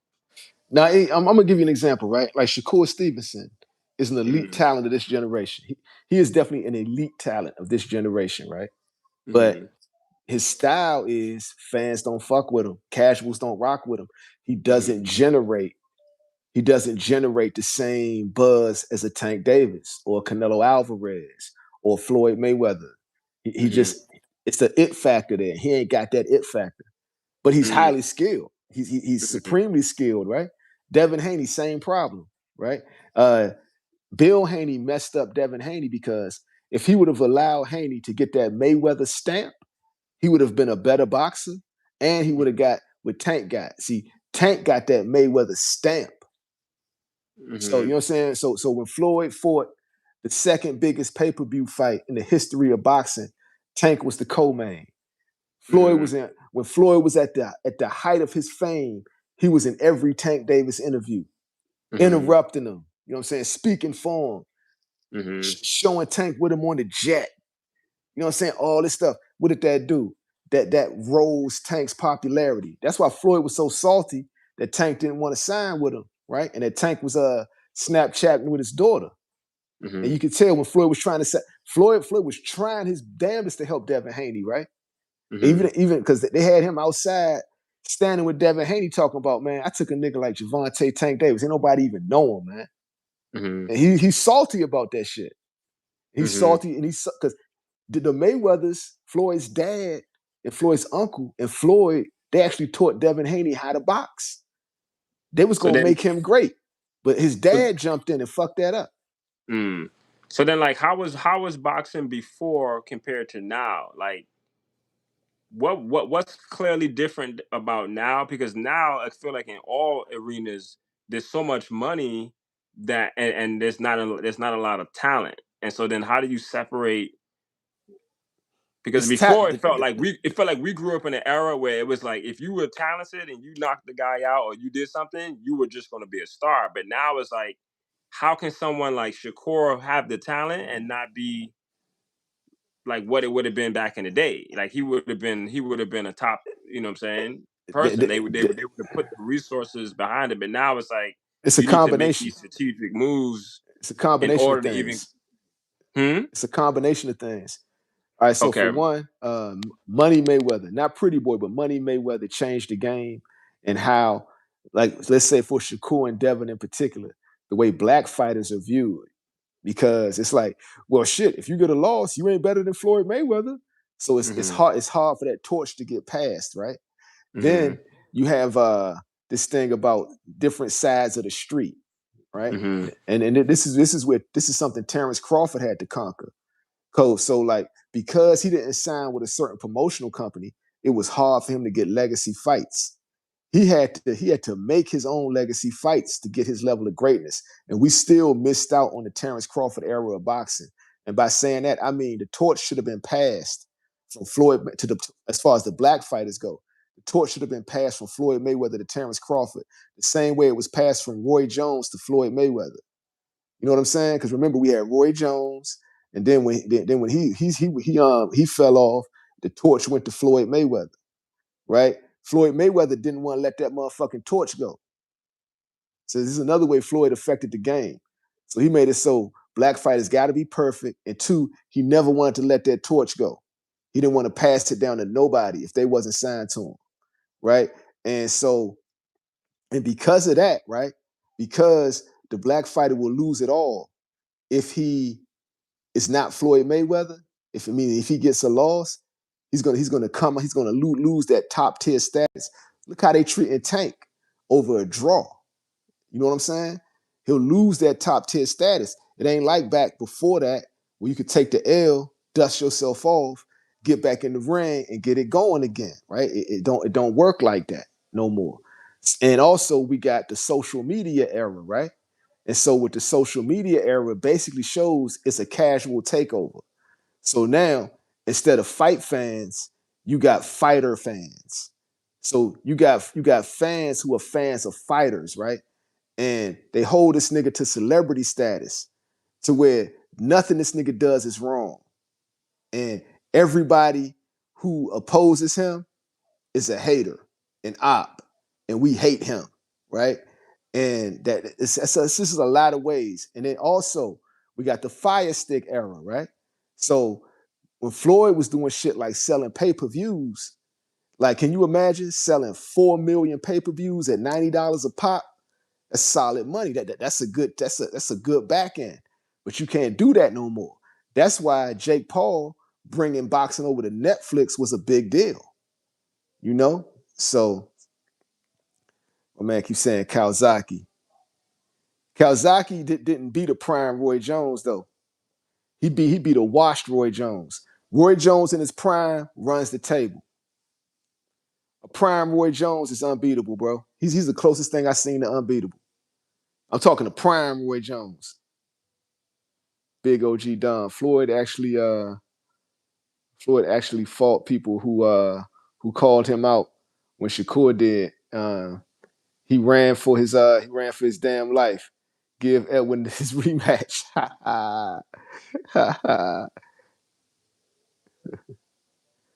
Boom. You see, Ghetto Fab, what's good? After Floyd, the next great black fighter is Wilder. They tried to make it Wilder, bro. They tried to make it Wilder as a heavyweight, and I'm telling you, like PBC fucked up by letting Wilder rematch Tyson Fury. They should have walked away with the draw because that second fight fucked Wilder up, took away his punch resistance, ruined his confidence. He was never the same after that second fight. Had he walked away from that first fight and went on to pursue a fight with Anthony Joshua, he would have knocked Joshua out. Andy Ruiz, he would have knocked Andy Ruiz out. He would have continued to go on his knockout run. But by them allowing him to rematch Tyson Fury, it ended Deontay Wilder. Took away his punch resistance, took away his confidence. He hasn't been the same ever since.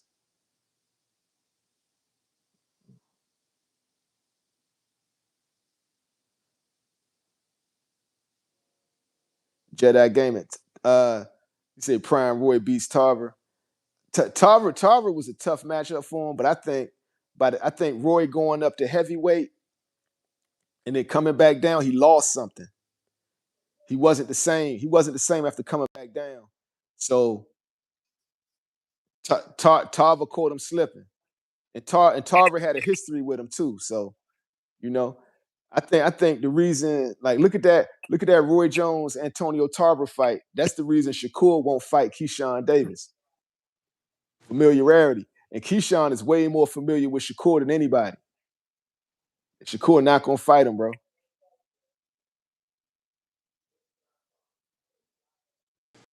Yeah, life is good. He dropped Mark Breland after that second fight. But the thing with it, man, like Deontay Wilder, man, I don't know why PBC major bag fumble by letting Tyson Fury get a second crack at Deontay Wilder. They should have left it the way it was, bro. Ghetto Fab say Hitchens is a baby Tarver. Hitchens ain't nothing like Tarver. Tarver had a lethal left hand. Hitchens can box. He's more of a slick boxer. So my phone died when the last thing I heard.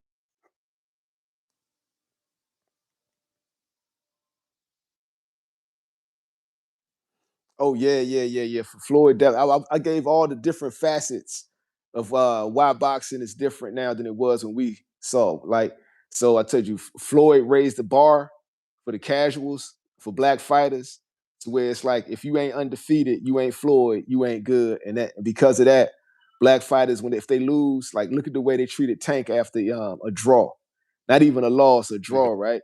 He lost stock, credibility. It cost him money.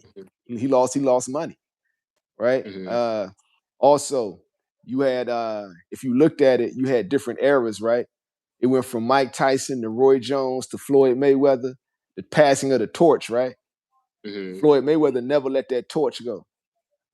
Floyd Mayweather never wanted to let Mm-hmm. that torch go. And also you had this thing where it's like different sides of the street, right?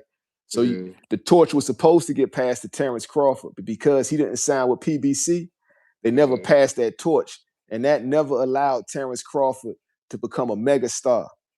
Mm-hmm. So he had no choice but to get it the hard way. He literally pulled it out the mud, right? And Mm-hmm. also Terence Crawford's own promoter, Bob Arum, refused to give him the Manny Pacquiao fight. So Mm-hmm. it was hard for him to get fights to like strengthen his legacy and his notoriety amongst casuals, right? So And then you also had the Fire Stick era, right? So it went from an era of mm-hmm. selling pay-per-views to where, like, so if you sold close to 5 million pay-per-views like Floyd was doing at Mm-hmm. $90 a pop, you know what I'm saying? That was a hell of a profit margin there, right? But now Mm-hmm. people don't do that no more. Right? They fire stick the shit out of fights. And then not only that, the social media era. So now, Mm-hmm. instead of boxing fans, you got fighter fans, to where Mm-hmm. you got people on social media, they're fans of the fighter and not the sport. And so That's now, crazy. yeah, so now Wow. it's fucking the game up big time. That's why So then that's that why you was see, so then yeah. that's where Shakur is. He came in at the tail end of that, and that's kind of what's going against him more so than him as a fighter. Yeah, exactly. Mm-hmm. And see that right there is what allowed a dude like Jake Paul to become the biggest payday in boxing. Because it's Because entertainment at this point. It was already entertainment. yeah, It was already entertainment, but we were being entertained by two skilled people who were practitioners.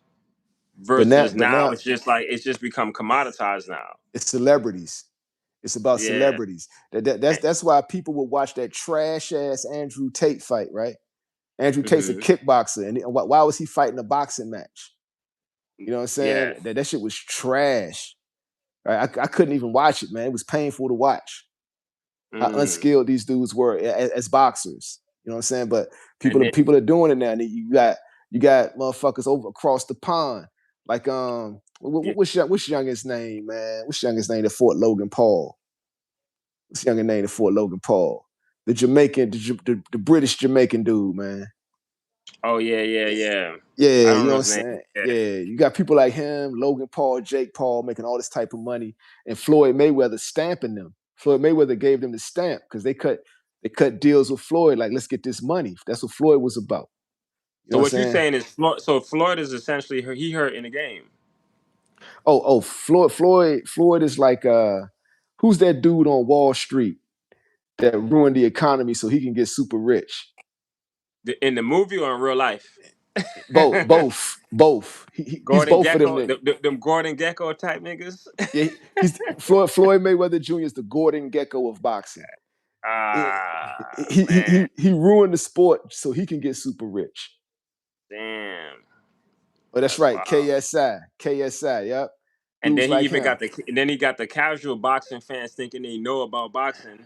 He got he Like got he got KSI making more money than Shakur Stevenson. man, Crazy work, right? Yo, real yeah. talk. He got Deji making more money than Devin Haney. And so then when people judge and they look at a particular boxer or whatever, they say this person is whack, but they're not saying that he's whack because they really know how to measure skills. They saying he's whack because he's not popular. Yes, you got it. It's about celebrities. It's about celebrities, bro. And so you wanted the what caused the boxing game to devolve, and those are all the factors. And That and like sucks. and Yeah. most of them trace back to Floyd Mayweather, bro. I hate to say Damn. it, he's still my favorite fighter, but I know Yeah. what he did. He's the Gordon Gecko of boxing. He Yeah. destroyed the sport so he can get rich. He never Damn. wanted to pass the torch. And what Tank Davis is just finding out, right? And what Floyd is laughing at everybody about, right? He told people this later on down the line. He's part owner of PBC. Oh, Floyd. Yeah. So that Mm. means he was a part of Terence Crawford not getting legacy fights until he Mm. signed with PBC. He's a part of Tank not being able to sign a big fight after not being able to get a big fight after selling 1.4 million pay-per-view. So Tank and Ryan Garcia, in spite of everything I told you, they still managed to sell over 1 million pay-per-views, right? Mm-hmm. Tank couldn't buy a fight after that. Floyd is behind the scenes laughing, telling everybody he's really part owner of the PBC. Mm-hmm. He was mad at Tank. He's petty like that. Damn. Yeah, real talk, bro. Real talk. His beef with Tank goes back to like 2016 when he caught Tank on Snapchat with his daughter. He didn't like it. Oh yeah. G-Man was fire, bro. I'm looking in the chat. They talk about G-Man. G-Man was that dude. G-Man was that dude. Yeah.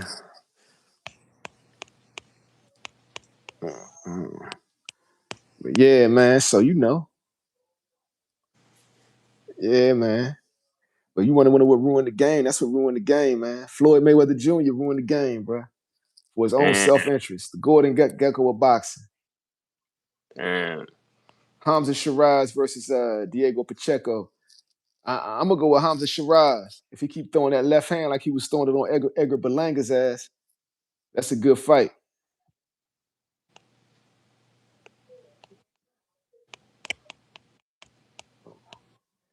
Yo, they gonna make Conor Benn a star in the U.S. The boy know how to talk shit, and he's pure offense. But he comes over here and fights a slick black fighter. He gonna go back across the pond. The first dude to fight him is gonna be a big payday. Shit, The first American. What's up? what you got going on for the rest of the evening? Well, I'm just chopping it up with the chat, man. I'm in the crib for the night. I'm chilling. Bet. Yeah, I'm gonna go ahead and probably jump then, man. it's all good, fam. Appreciate you Yeah. pulling up on us, man. Giving us the branding game, bruh. This actually Yeah. been a pretty lit podcast tonight, man. I'm glad you pulled up. Thanks, man. Yo, definitely, man. This is dope having me on, man. I get on when I Yeah. can. The next Oh, one, man. yes, indeed. Stay up, All Wall right. Street. All right. Peace, Yeah. y'all. Yeah, Jedi Game and Shakur definitely stops Ben. If not stop him, he definitely outpoints him. I don't know about stopping, but he'll outpoint him. Like, I want to see will Shakur become more powerful at 47? I don't know. Did Victor Conti leave his secret snacks in the will? And it's gonna be a lot of new fighters getting superpower. You know what I'm saying? Like it's real talk, man. But I want to see because Devin had more power at 47. I wonder if the same thing happened for Shakur. Devin Haney ain't never had this much power. Devin Haney never had nose breaking power, bro. And he went up there against a natural 47 pounder, a dude who could actually fight at 54 and manhandle him. Miller Films, haha, don't dip yet, you rolling up. Hilarious. Yeah, yeah.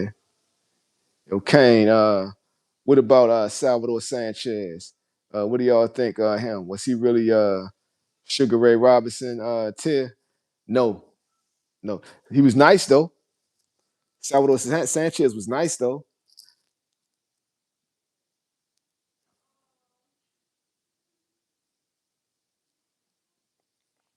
Yeah, yeah. Life is good. Would have been, could have been, should have been with Salvador. Rest in peace. Yeah, yeah. Yo, Jedi Gaming. Who's Sean Porter 2.0?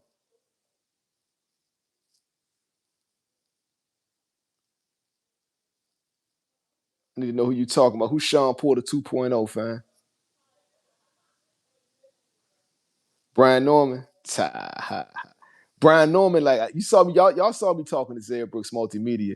The sooner that man hook up with Derrick James, the better off he'll be, bro. The sooner he puts his dad to the back and signs with Derrick James, the better off his career will be. That's the one move that could save his career, bro. Derrick James works with fighters like him and gets the most out of them. Yeah, Sanchez was nasty. Life is good. Sanchez was nasty.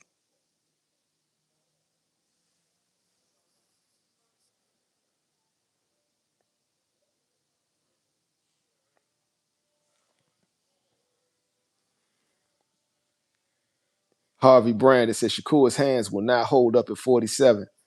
No, I don't know. What if he get the secret snacks?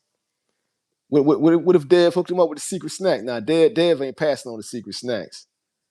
Dev is not passing on the secret snacks. Especially if he got leftovers in the will, ain't nobody getting those but him.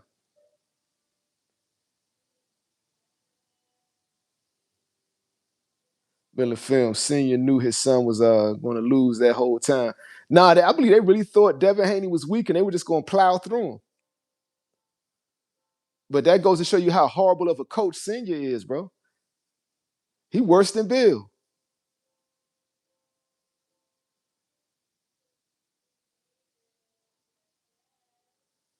Yo, Kane, the Mexican Monster is that guy. The Mexican Monster is that guy. Boom, boom, Miller Films. He pimped his son. Talking about Senior or Bill or both. Larry. Lee Jackson, what's good? Oh, yeah, you mentioned this before. Life is good. What about Buddy McGirt training him? Training Brian Norman Jr. He changed Gotti around until Floyd got to him.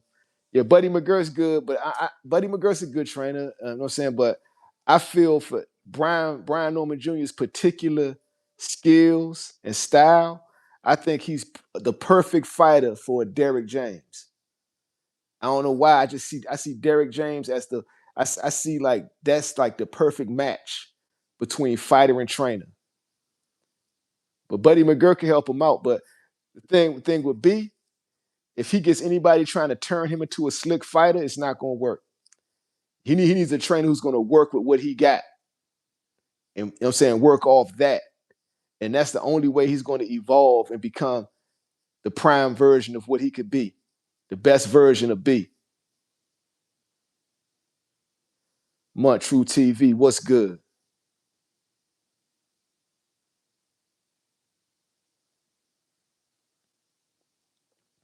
Jedi Gamer said, you don't blame Senior. I mean, he's a trainer. He's supposed to have his fighter prepared.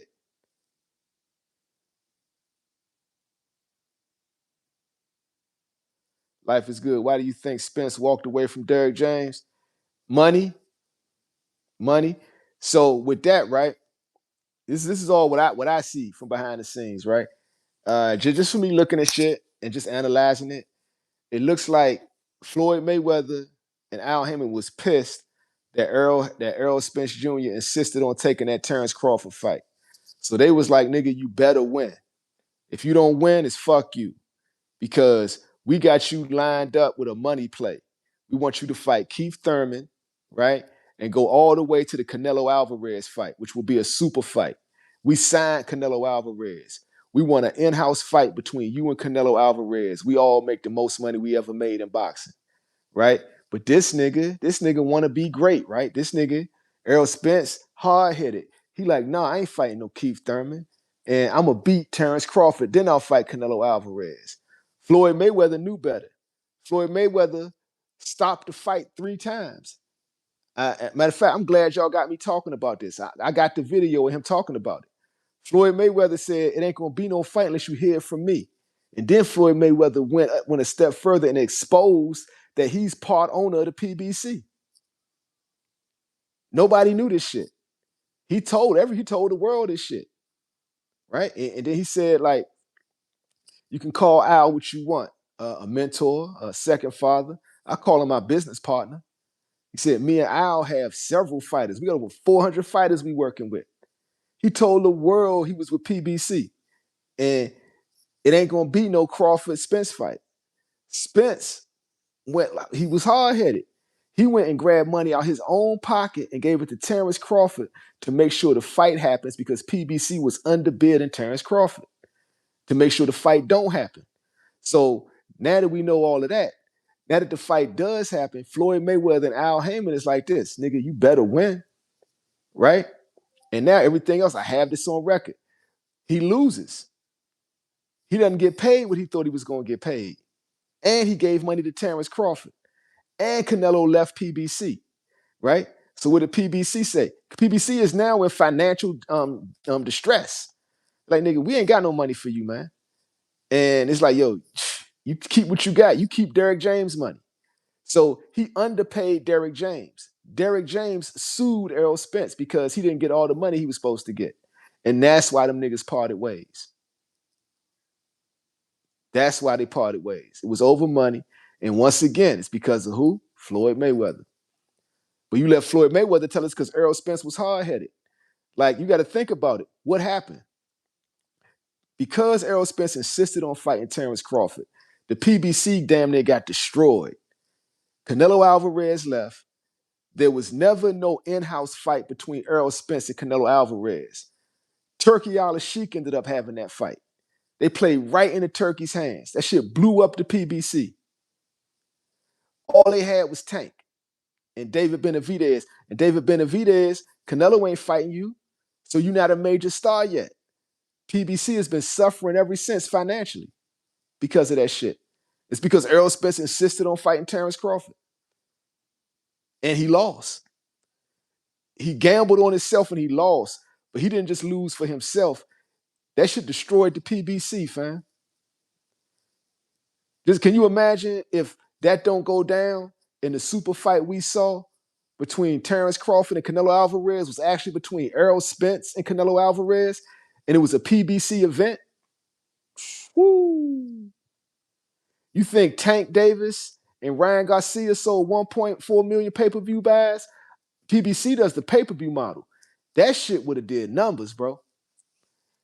Errol Spence versus Canelo Alvarez, that shit would have did numbers. And that's what PBC was looking at. That's why they said, fuck you, Errol Spence. You want to pay Derrick James, pay him out of your money. Oh, my bad, you gave it to Terence Crawford, right? Nigga, fuck you. We ain't giving you shit. You stupid ass. Real talk. That's really what happened, yo. That's really and that's why Derrick James and Errol Spence don't fuck with each other no more. And Errol is like, man, what you want me to do? Just give you what they gave me? They ain't give me nothing. They ain't give me enough to pay you.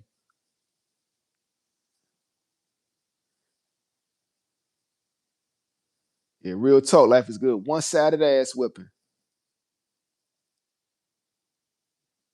Yeah, Ghetto Fab was definitely supposed to be the big fish, man. Yeah, that would have been a major fight. It's funny how things change, right? It's funny how things change.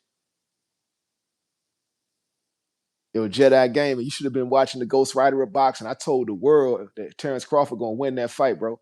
I won a lot of money on that shit too.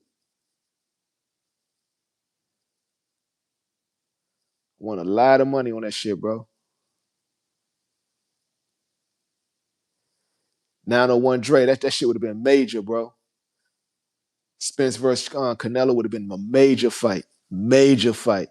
I'm guessing it would have did close to 3 million pay-per-view buys, if not more.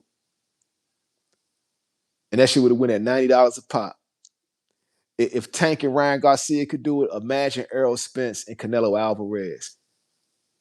Imagine that shit, because Errol Spence was a major star at the time, and Canelo was Canelo. That shit could have sold out a stadium, bro. That shit could have sold. They wouldn't have had to have that shit in no Barclays Center. They could have had that shit in a stadium. That would have been a major fight, and Errol Spence was hard headed.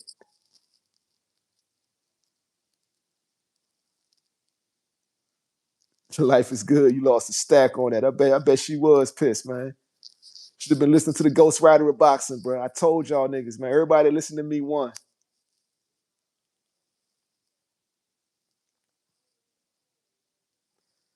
Kane said if Earl never got in that car wreck, he might have put Kane. But Bud was too skilled. Car crash, car crash. Terence Crawford is next level. He showed the world that when he got the Canelo fight. And he basically snatched food out of Errol Spence in the PBC mouth with that fight.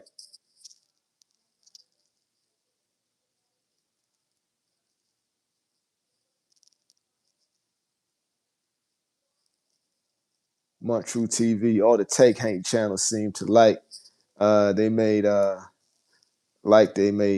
because Jake lost and still saying that Jake would have beat Tank. Yeah, they say that shit. They can say it all they want. They can say it all they want. Like, and what's crazy is they hating on Tank, but really, if you really a boxing fan, you should respect his integrity for not throwing a fight against Jake. Allegedly, well, not allegedly, because Tank said the shit was scripted. Tank basically said they gave him a script. He ain't following that shit.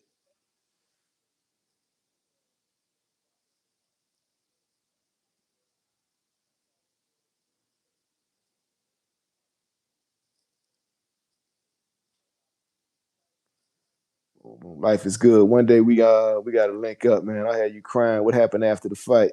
Hilarious. Yeah, man. I mean, we out here in LA, man. I'm down. Man, we do a fight party or whatever, fam. All right, baby. Almost done. Yeah. I mean, I'm down, bro. Definitely down.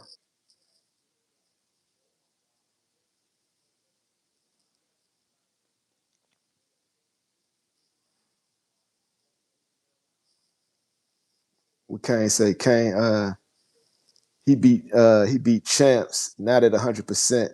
He beat Sean Porter. He beat Danny Garcia coming off back from that. Facts. All that shit was phenomenal, fam. All that shit was phenomenal. But styles make fights. And Terence Crawford had way too much in his bag. Errol Spence fights one way. Terence Crawford is multi-dimensional, cerebral, brawler. He's a cerebral brawler. Ambidextrous cerebral brawler. He's definitely an all-time great. Would have hung in any era. Errol Spence never stood a chance, fam, in my opinion. In my opinion, Errol Spence never stood a chance. You know who saw that? Floyd Mayweather saw that. That's why he tried to stop that fight from happening. And Errol Spence would have lost to Canelo too.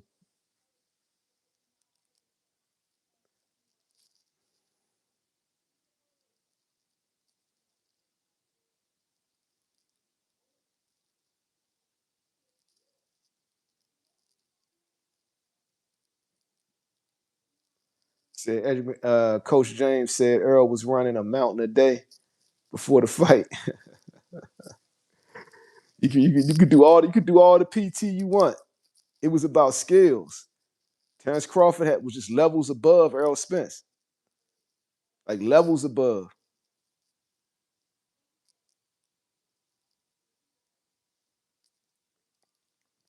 True My TV. That's why Ryan said Tank would have did Jake worse. because all his skill set. He was going with the strip facts. Like Tank would have been moving around. Tank would have been too fast for him and landing too cleanly. He would have been landing clean to that nigga body. Jake wouldn't have got his jaw broke, but he would have went down, curled up in the fetal position from body shots.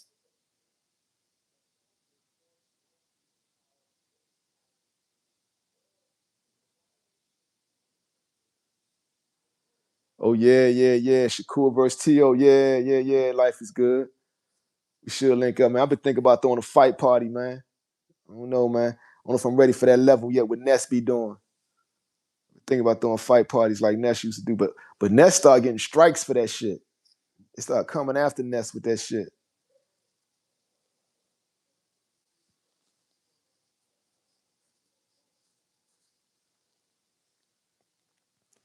Yeah, Jedi Gaming. He almost stopped Canelo.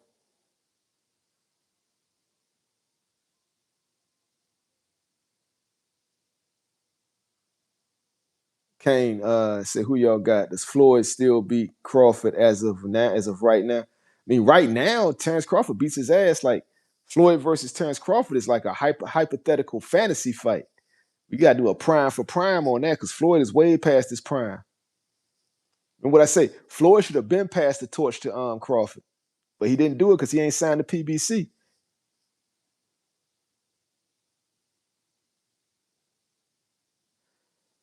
Miller Films, facts. Boxing fans owe AJ a big thank you for ending the circus. They got to give it to AJ and Tank because Tank called out the script, forcing him to take a real fight.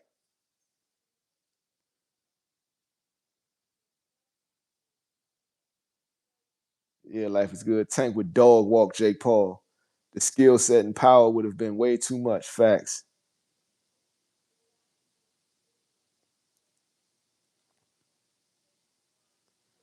Big OG Don. Earl didn't look the same coming into the fight that night. He looked like he was nervous against Bud. He looked like he was high, my nigga. He looked like he was, and from what I can say, he had eye surgery after the fight. I'm thinking Earl Spence was in pain, bro. I'm thinking he was. I think he walked there in pain.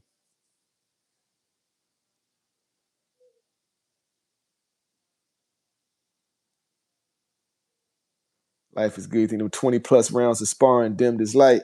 Yeah, man, you got to look at the car crashes, the eye injury, and like you said, yeah, we giving him props for beating Ugas and Danny Garcia coming off a car injury. But those were tough fights, and he was still getting hit. By the time he got to Bud, man, like I think the dude was in real pain. I don't think any of us can comprehend the type of pain Errol Spence be in. Yeah, he looked high as fuck. Off them painkillers, though, I believe. I believe he was high off painkillers myself.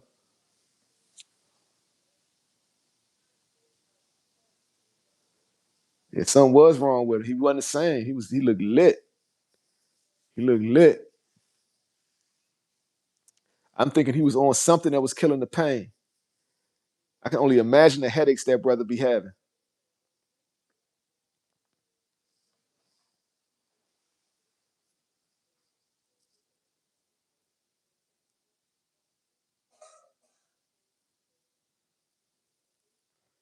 Yeah. He probably overtrained for that. He probably, because you see Terence Crawford is smart, right? Before he fought Canelo, he rested his body. He wanted to walk around for a whole year at 185 pounds, heal his body, and then get in the fight shape. And you saw what happened. Canelo wasn't ready for that. And I still think Terence Crawford retired because he wants $100 million for his next fight. And if they wasn't going to give it to him willingly, the only way he's going to get it is if he retires. And if Turkey wants to fight bad enough, he'll give him his money.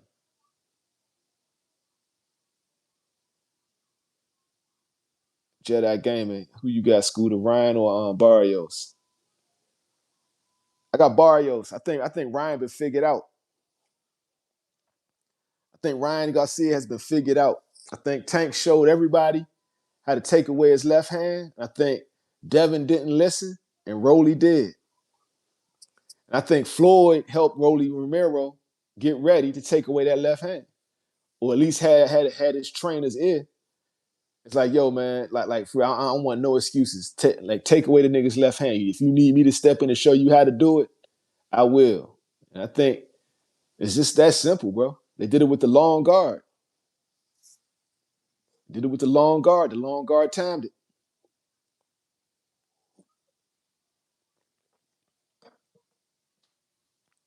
So I think Barrios is that skilled. Unless Barrio goes in there fighting different.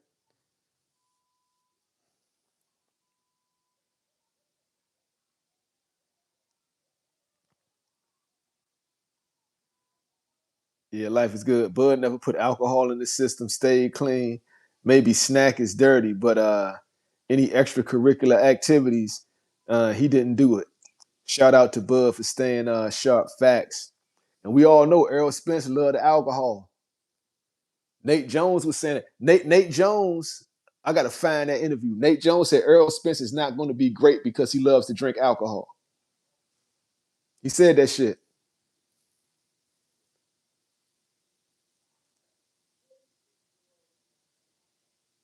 Ghetto Fab, only person left to challenge Crawford is Benavidez. And Benavidez is way too big for him. Benavidez is too big for him.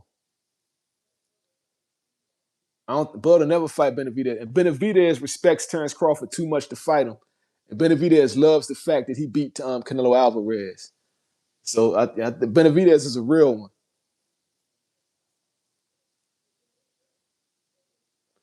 Now the one Dre. I don't know who on that undercard yet. They haven't announced it.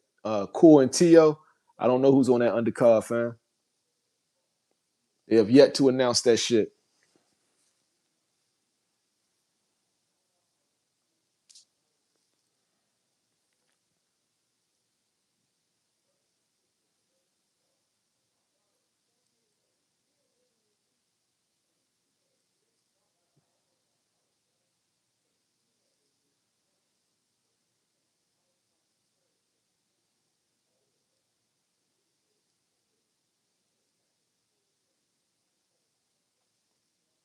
Big OG Don. You said Key said he on the undercard. Who he fighting?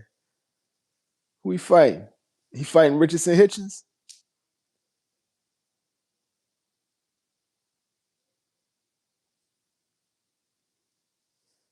Yeah, life is good. He say he thinks Spence had the, in your opinion, Spence had the wrong friends around him. They'll all be all drunk, not telling Champ, no motherfucker, put that yak down. I mean, you can't tell a grown man what to do though, fam. You could point it out, but all the only thing that's gonna happen is that they gonna stop listening to you and stop hanging out with you. The only thing gonna happen. You know a hard headed nigga think he know everything.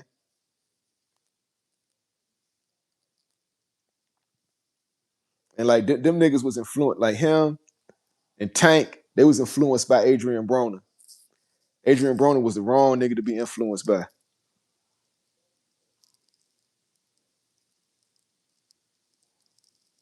Oscar Cruz said your boy looked chiefy. Yeah, yeah, yeah. He sure as hell did, man. I'm thinking it was painkillers though.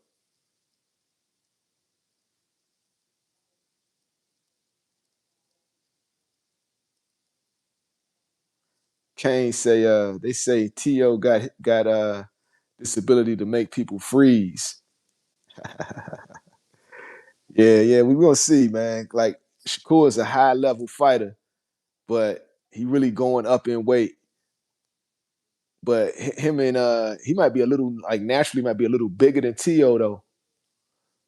Like I said, the issue with Cool, it's all gonna be on his hands. If his hands give out, they're not gonna give it to him for doing another Edwin De Los Santos fight.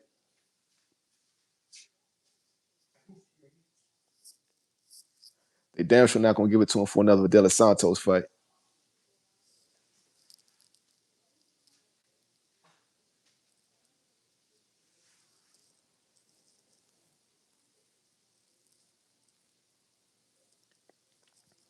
Yo, Oshaki Foster impressed me, Jedi Gaming. I want to see where he go with it from here. I'm interested. He got me intrigued about him now. I really want to see what he go from here. But I think younger, highly skilled. I think he may. My issue is I had seen him early in his career. I did not know he improved the way he did. He made vast improvements.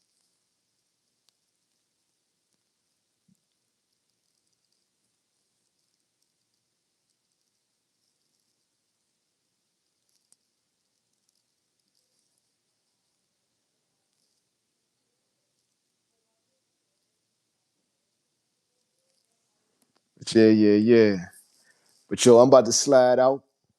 Yo, it's been real kicking it with y'all, man, here on Casual Boxing Talk, man. Appreciate everybody for pulling up, man. Yo, salute to everybody in the chat, man. May everything you do prosper, and may God bless everything you do. Peace.